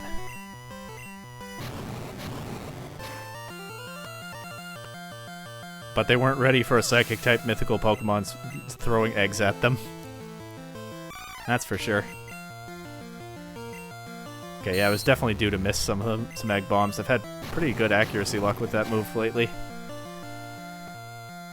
There we go, that's more like it. Level 40, what do I get? Psychic, let's go. That's gonna make the Fighting Dojo even easier. I think it's time to drop Mega Punch. I don't want to drop Egg Bomb. I don't especially want to drop Transform or Metronome, maybe later. Still thinking about Soft Boiled later, but Psychic and Egg Bomb is not a lot of PP between both attacks, but I still think it's worth it. And if I change my mind, Mega Punch is a TM. I already have the TM. I think I could buy more copies. I think it's one of the few purchasable TMs in this game. We're dropping Mega Punch. We're keeping Egg Bomb. We're keeping the silly goofy moves. But we're definitely getting Psychic. That's so good. Oof. I give up. The Prime Fighters across the land train here. I hear you're good. Show me. This gym is so fallen on hard times. It doesn't even have gym music in the background. It's just regular Saffron City music. Alright, I'm going to switch to Fuji again, but then for PowerPoint reasons, I'm going to keep using Egg Bomb, at least on the weak guys for now. Like this Machop. Karate Chop, of course, normal type in Gen 1, so not resisted there, but still didn't do very much. It's no Egg Bomb crit. I'll Psychic this. This looks a bit more serious. That is quite the animation. I really like the Gen 2 Psychic animation. The Gen 1 one, it's alright. It's kind of neat how it distorts the screen, which is part of what I like about the Gen 2 one. It's okay. Judge, 1 point. Our master is a pro fighter. Nothing tough frightens me. I break boulders for training. Okay. Nothing tough. Well, you haven't taken an Egg Bomb, have you? Nor will you. I'll just use Psychic on this. I'll shelter you from the horrors of the Egg Bomb for now.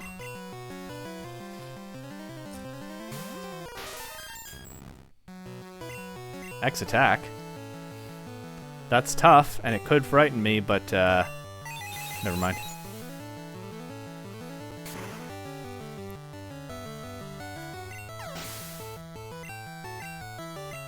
And base 100 stats across the board are really not what they used to be. Mew's stats are going crazy in this game. 100 HP, 100 defense. 100 attack does reasonable damage, but it's taking a bunch of hits like nothing. Those stats are not as impressive now, but they're really good for Gen 1. Yow! Stubbed fingers. Horg! Take your shoes off. No, I won't.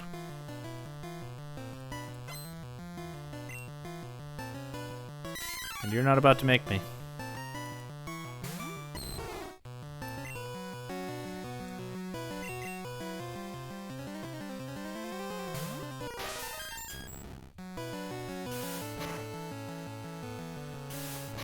Alright, we just hit through this, but base 100 defense and base 100 HP makes it not exactly scary. Just take some time. Then Egg Bomb. Can probably just spam Psychic now. I have enough PP to get through the rest of this place. But Egg Bomb is fun. Except when it misses.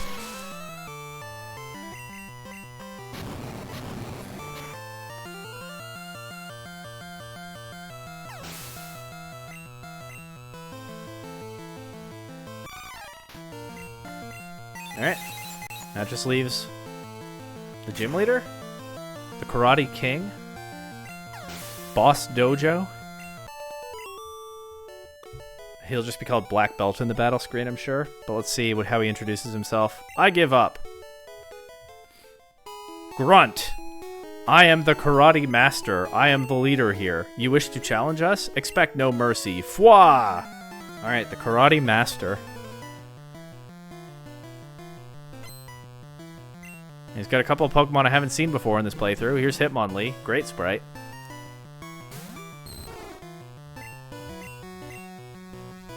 Almost forgot to do the switch part of switch training there.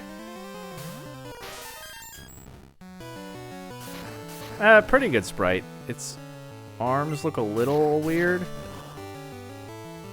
Not too weird. They're actually pretty close to the final design anyway.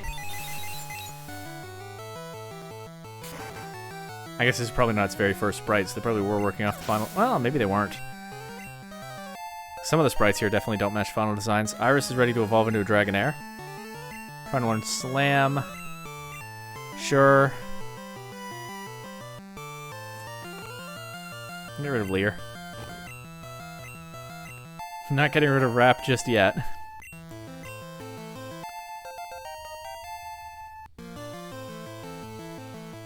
And here's Hitmonchan. Look at that sprite. I like how these are both clearly Pokemon of action. Like, their sprites are coming at you head on. Hitmonlee looks like it's in the middle of throwing a kick, and Hitmonchan looks like it's in the middle of throwing a punch. Pretty good.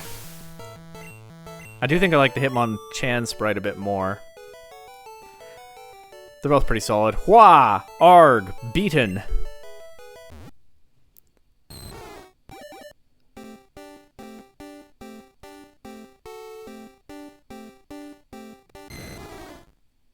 Dragonair.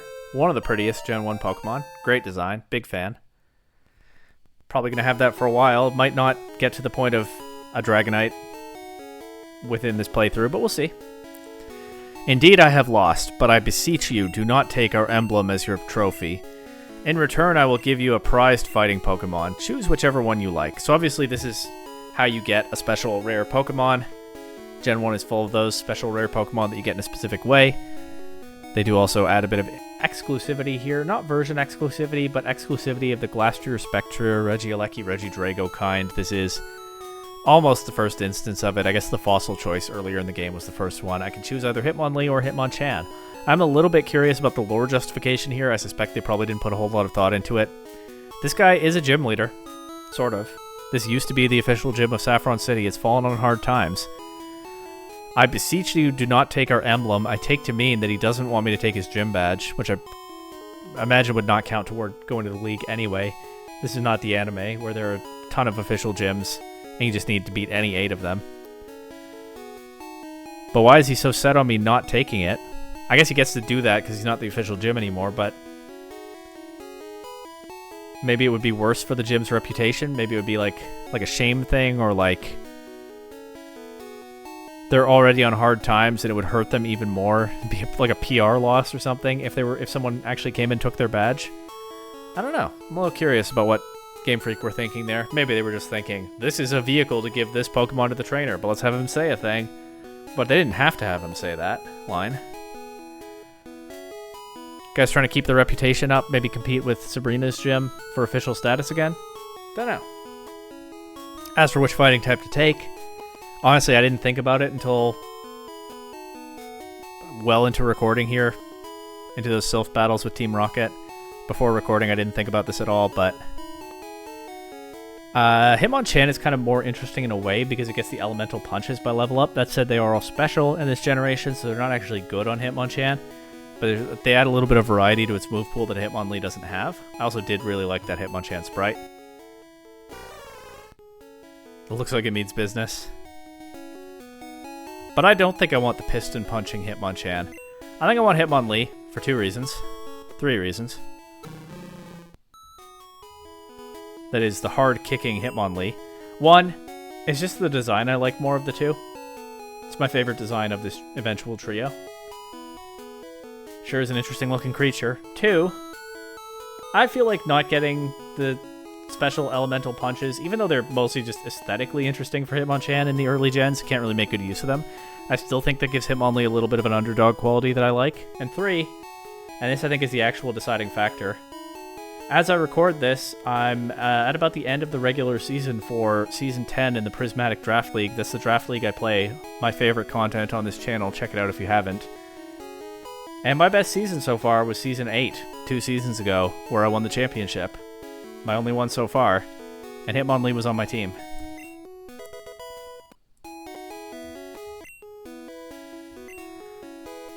I almost want to give Hitmonlee a Masquerain Man related nickname, like Masquerain Man, or whatever would fit the character limit, or Amherst, which was the nickname I had on my Season 8 Hitmonlee. But I think I should probably stick with the theme of notable Pokemon characters. Do I have something named Bruno yet? I don't remember. I just got a Lapras and named it Lorelei, so naming this Bruno would be appropriate. And if I find another Bruno in the PC later, that would be surprising, because I can't think of what it would be. And also I can make a change then if I need to. You can be named Bruno. We get 2 of the Elite Four sitting together in the box right next to each other.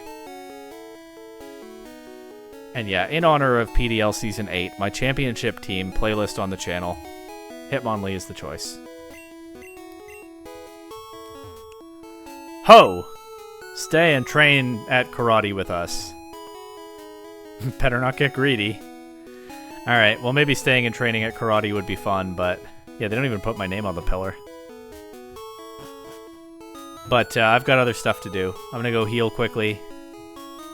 Get my Mew ready. Already the highest level Pokemon on the team, but I think that is also going to be the main carry at the Saffron Gym. You also can use Psychic on the Ghost types that some trainers there have. It's alright, we'll let Fuji run away from the rest of the team and experience a little bit, and then Salesman will definitely have some chances to come up, or to catch up. And I'm sure some of the others will too. But let's close out this, Psychic is famously the most broken type in Generation 1. Let's close out this episode, the Psychic type gym episode, with some Psychic on Psychic battles, as is the tendency of this generation.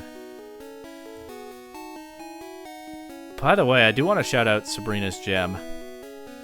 First of all, I could have come here way earlier. Ash Ketchum did. It was the 4th gym he went to. But I am going in the standard order. I say standard order. The order in which they're listed here. This is where people, when they talk about the Gen 1 gym order, get that from. You can see Sabrina's next, and then Blaine, and then a question mark. Nice little depictions of the badge designs there, too. Anyway, I do want to give a shout out to Sabrina. I've talked up Ghost as my favorite Pokemon type. It is. There's some other types that I really like a lot. Ice, I'm very fond of. I've done some Ice type stuff on the channel. I like Flying types, I think. Ground types. Psychic is also right up there. I'd say my top 3 are probably Ghost, Ice, Psychic in that order. And a lot of the reason that I like the Psychic type so much...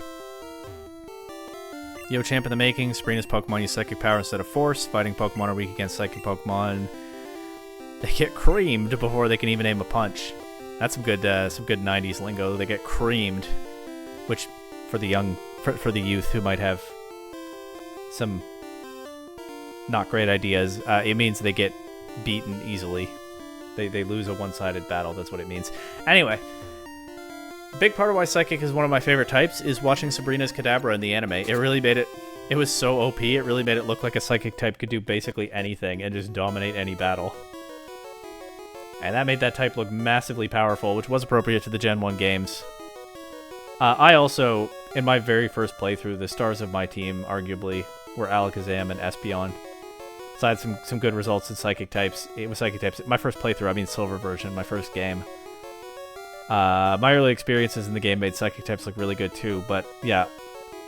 Sabrina's Kadabra did, and Sabrina herself with her own powers did crazy things in the anime that seemed almost unbeatable.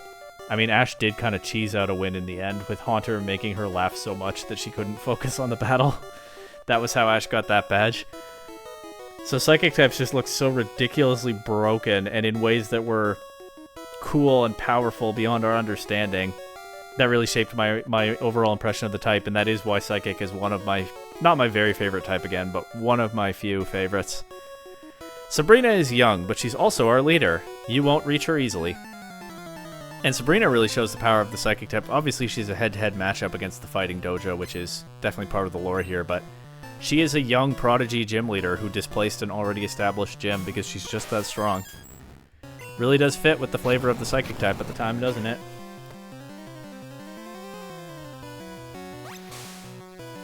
She's just so powerful.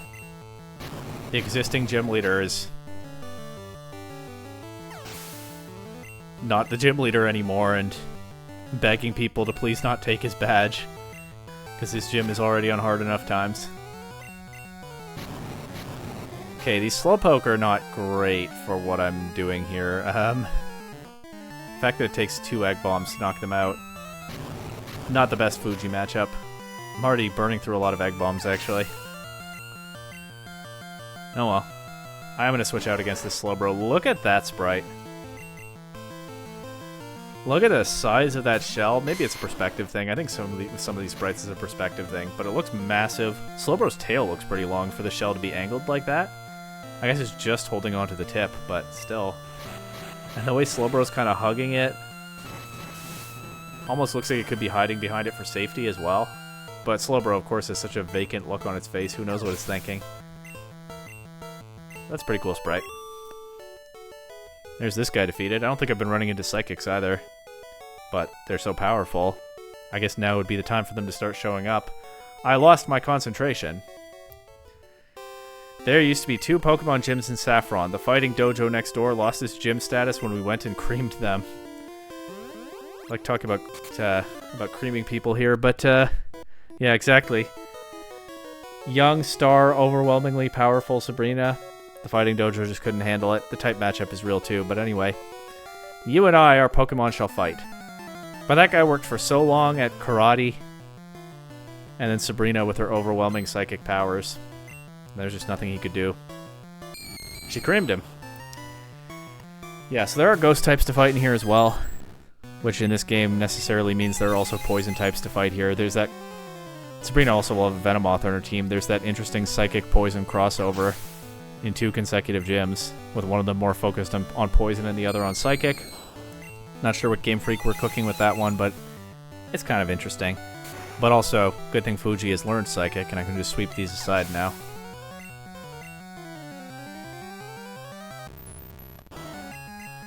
There's that Haunter sprite we haven't seen in a while. Really something.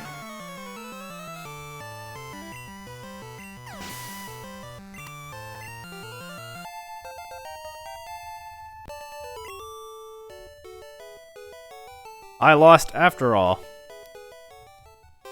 I knew that this was going to take place. And I've said before, I think I said it, I must have said it in my silver version. That was randomizer, because it's, I think, the only time I've done a playthrough series where I came here before. I've never memorized the path through this gym. The only way I know is just move laterally every time. And that gets me to Sabrina eventually, and I think I battle all the gym trainers along the way, which is what I want. But that's why I'm doing that this way. Does our unseen power scare you? Well, based on that anime experience, it kind of does. Ash and friends got into some scary situations when they went to Saffron City. But yeah, just move laterally to the next panel over in every room is what I do here. Every playthrough, pretty much.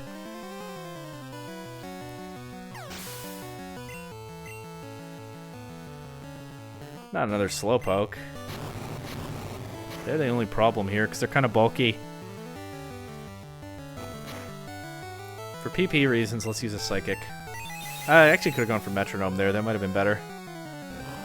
Genuinely. Just need a little bit of luck, but would have saved PP on my attacks. Oh, Mr. Mime. I bet that takes an Egg Bomb, too. Well, especially if I miss.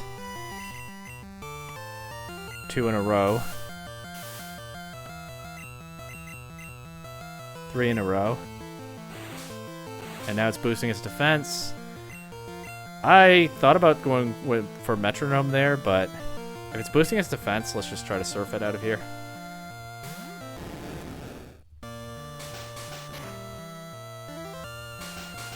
Too bad I don't have Intimidate to make the double slap do 1 damage per hit instead of 2. But I mean, it's still 10 damage max. And only got 4 hits, not all 5.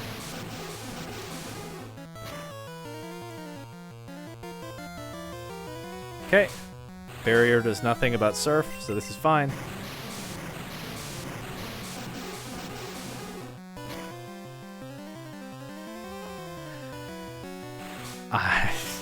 Just slightly missing all these KOs gets pretty annoying, but it's okay. I can Dragon Rage this. It's not a fairy type for like... what? 17 more years? 16? Was I right the first time?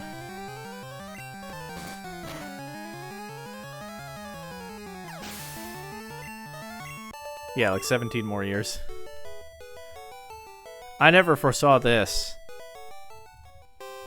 Psychic Pokemon fear only ghosts and bugs. That's just straight up not true in Gen 1. They don't fear ghosts. All the ghosts are weak to Psychic, and due to a programming error, Psychic types are immune to Ghost, and there are no good Ghost attacks anyway. Not a whole lot of good bug attacks in Gen 1 either. Pin Missile and Twin Needle are probably the best ones. But that is an actual weakness that Psychic does have. It is the only one in this generation. So I'll grant him bugs. But that ghost thing was very misleading to a lot of kids back then. Of course, Ash beat Sabrina sort of with a ghost type. Technically, he used Pikachu in that battle, and a ghost type showed up and interfered, and it's still the results still counted for some reason.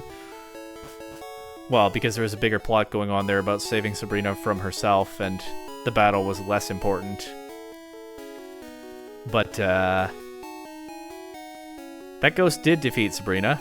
Not with ghost-type attacks, but by, again, making her laugh so much that she couldn't battle anymore, and also just generally snapped out of her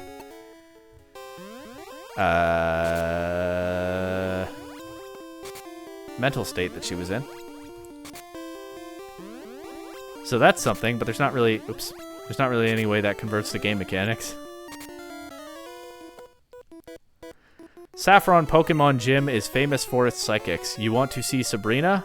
Or, that wasn't a question. You want to see Sabrina, I can tell. Well, I don't think it takes psychic powers to figure out that a challenger wants to see the gym leader. I think that guy's kind of bluffing there. Didn't really make much of a reading. Well, he made a kind of read, but not the one he's pretending at.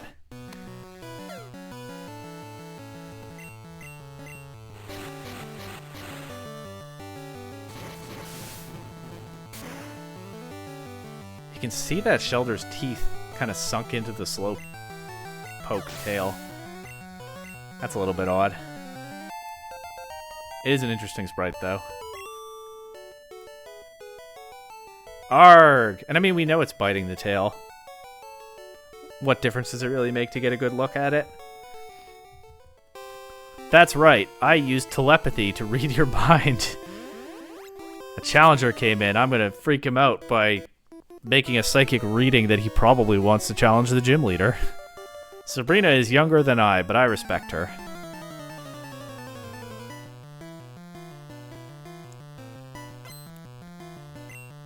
Maybe Sabrina wins so much respect from all these people because she's the only one with any serious powers. And that might actually be canon, I'm not sure.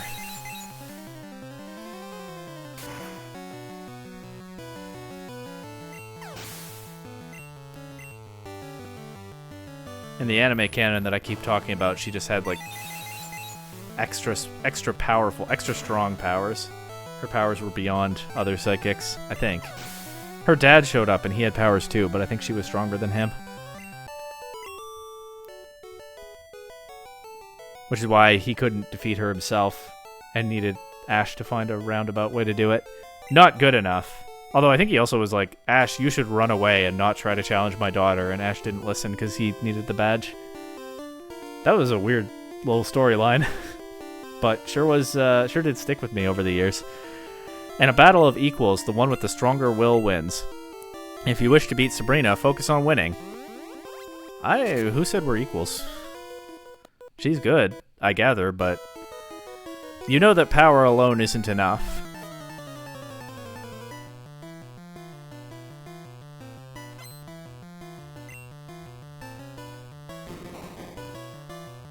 Another Mr. Mime, huh? And I'm missing my egg bombs again. Alright, I'm just gonna switch to Salesman now. This is annoying. It boosted its defense again, so an egg bomb's not even gonna hit that hard now. Yeah, it's just spamming barrier, but that doesn't help it take a surf. Am I gonna narrowly miss the 2-hit KO again? Let's see. Pump some water right into that creepy face. That only got creepier during the flashing light confusion animation there. I was watching its eyes, and I kind of wish I hadn't. But there we go, it's gone now.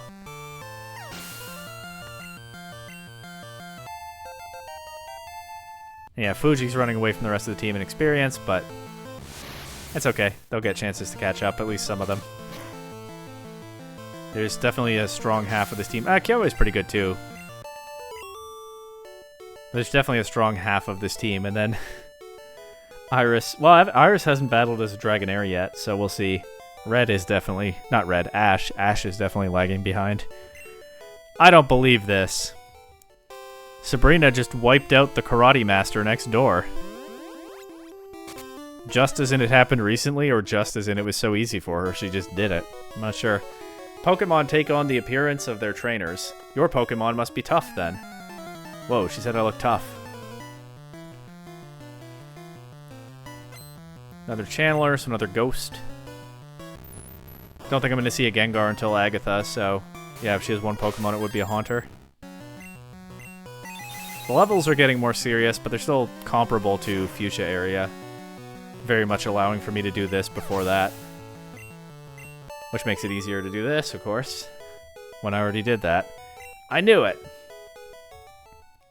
I must teach better techniques to my Pokemon. Alright, will you do that? I think I've battled all the gym trainers at this point. There's, again, absolutely 1,000,000% a more efficient way through here. I just have never bothered to learn it, because this works fine for me. And now I've reached Sabrina's room. There she is. The incredible young talent who took this city by storm and displaced its gym leader, making him sad. Let's face her. I had a vision of your arrival. I have had psychic powers since I was a child. I first learned to bend spoons with my mind. I dislike fighting, but if you wish, I will show you my powers. I feel like that line, I dislike fighting, has not held up in a lot of Sabrina's characterization in other media. She is using a whip, by the way. It's Gen 1. Strong trainers have whips sometimes, and so do Team Rocket. What does that say about the training culture here? Anyway, Sabrina wants to fight.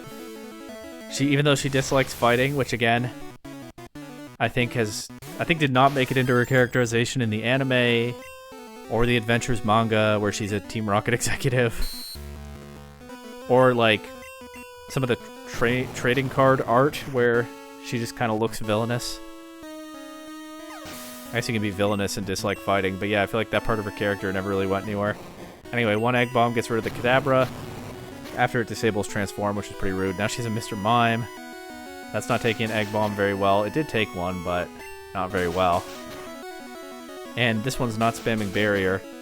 The gym leader's going for more offense, more damage, but it is going to backfire on her. Another Egg Bomb gets rid of that. Kadabra, Mr. Mime. I believe it's Venomoth next. The one poison type she has, it can learn Psychic, of course. But it is her one poison type, and I have something for that. Goodbye, Venomoth. And then, I believe I already egg-bombed my rival's Alakazam, and it was pretty effective. But this is a dedicated psychic-type specialist with powerful psychic abilities of her own. Let's see how her Alakazam takes an Egg Bomb. Oh, same level, too. Didn't take it very well.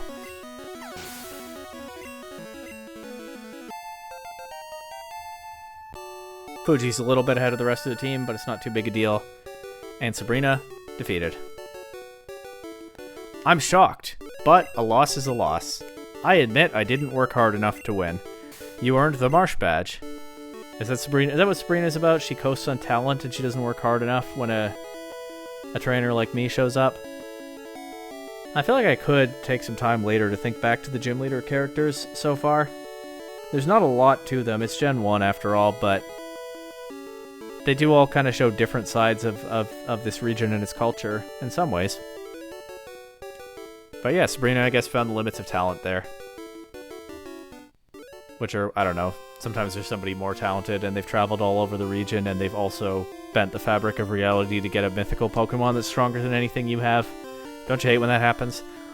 The Marsh Badge makes Pokemon up to level 70 obey you. Stronger Pokemon will become wild, ignoring your orders in battle. Just don't raise your Pokemon too much. I think in almost every generation it only applies to Pokemon that were traded to you, right?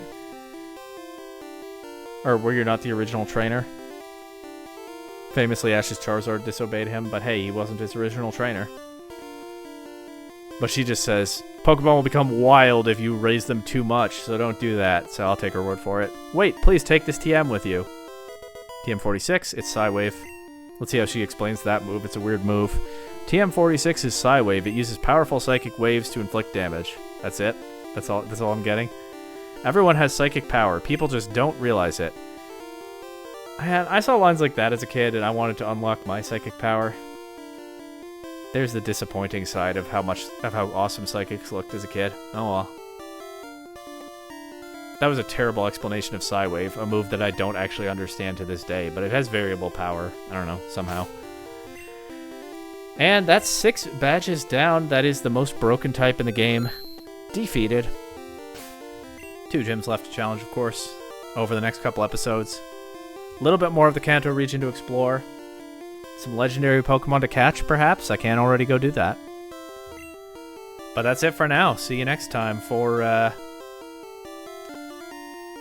some interesting adventure into some mysterious places and some mysterious riddles.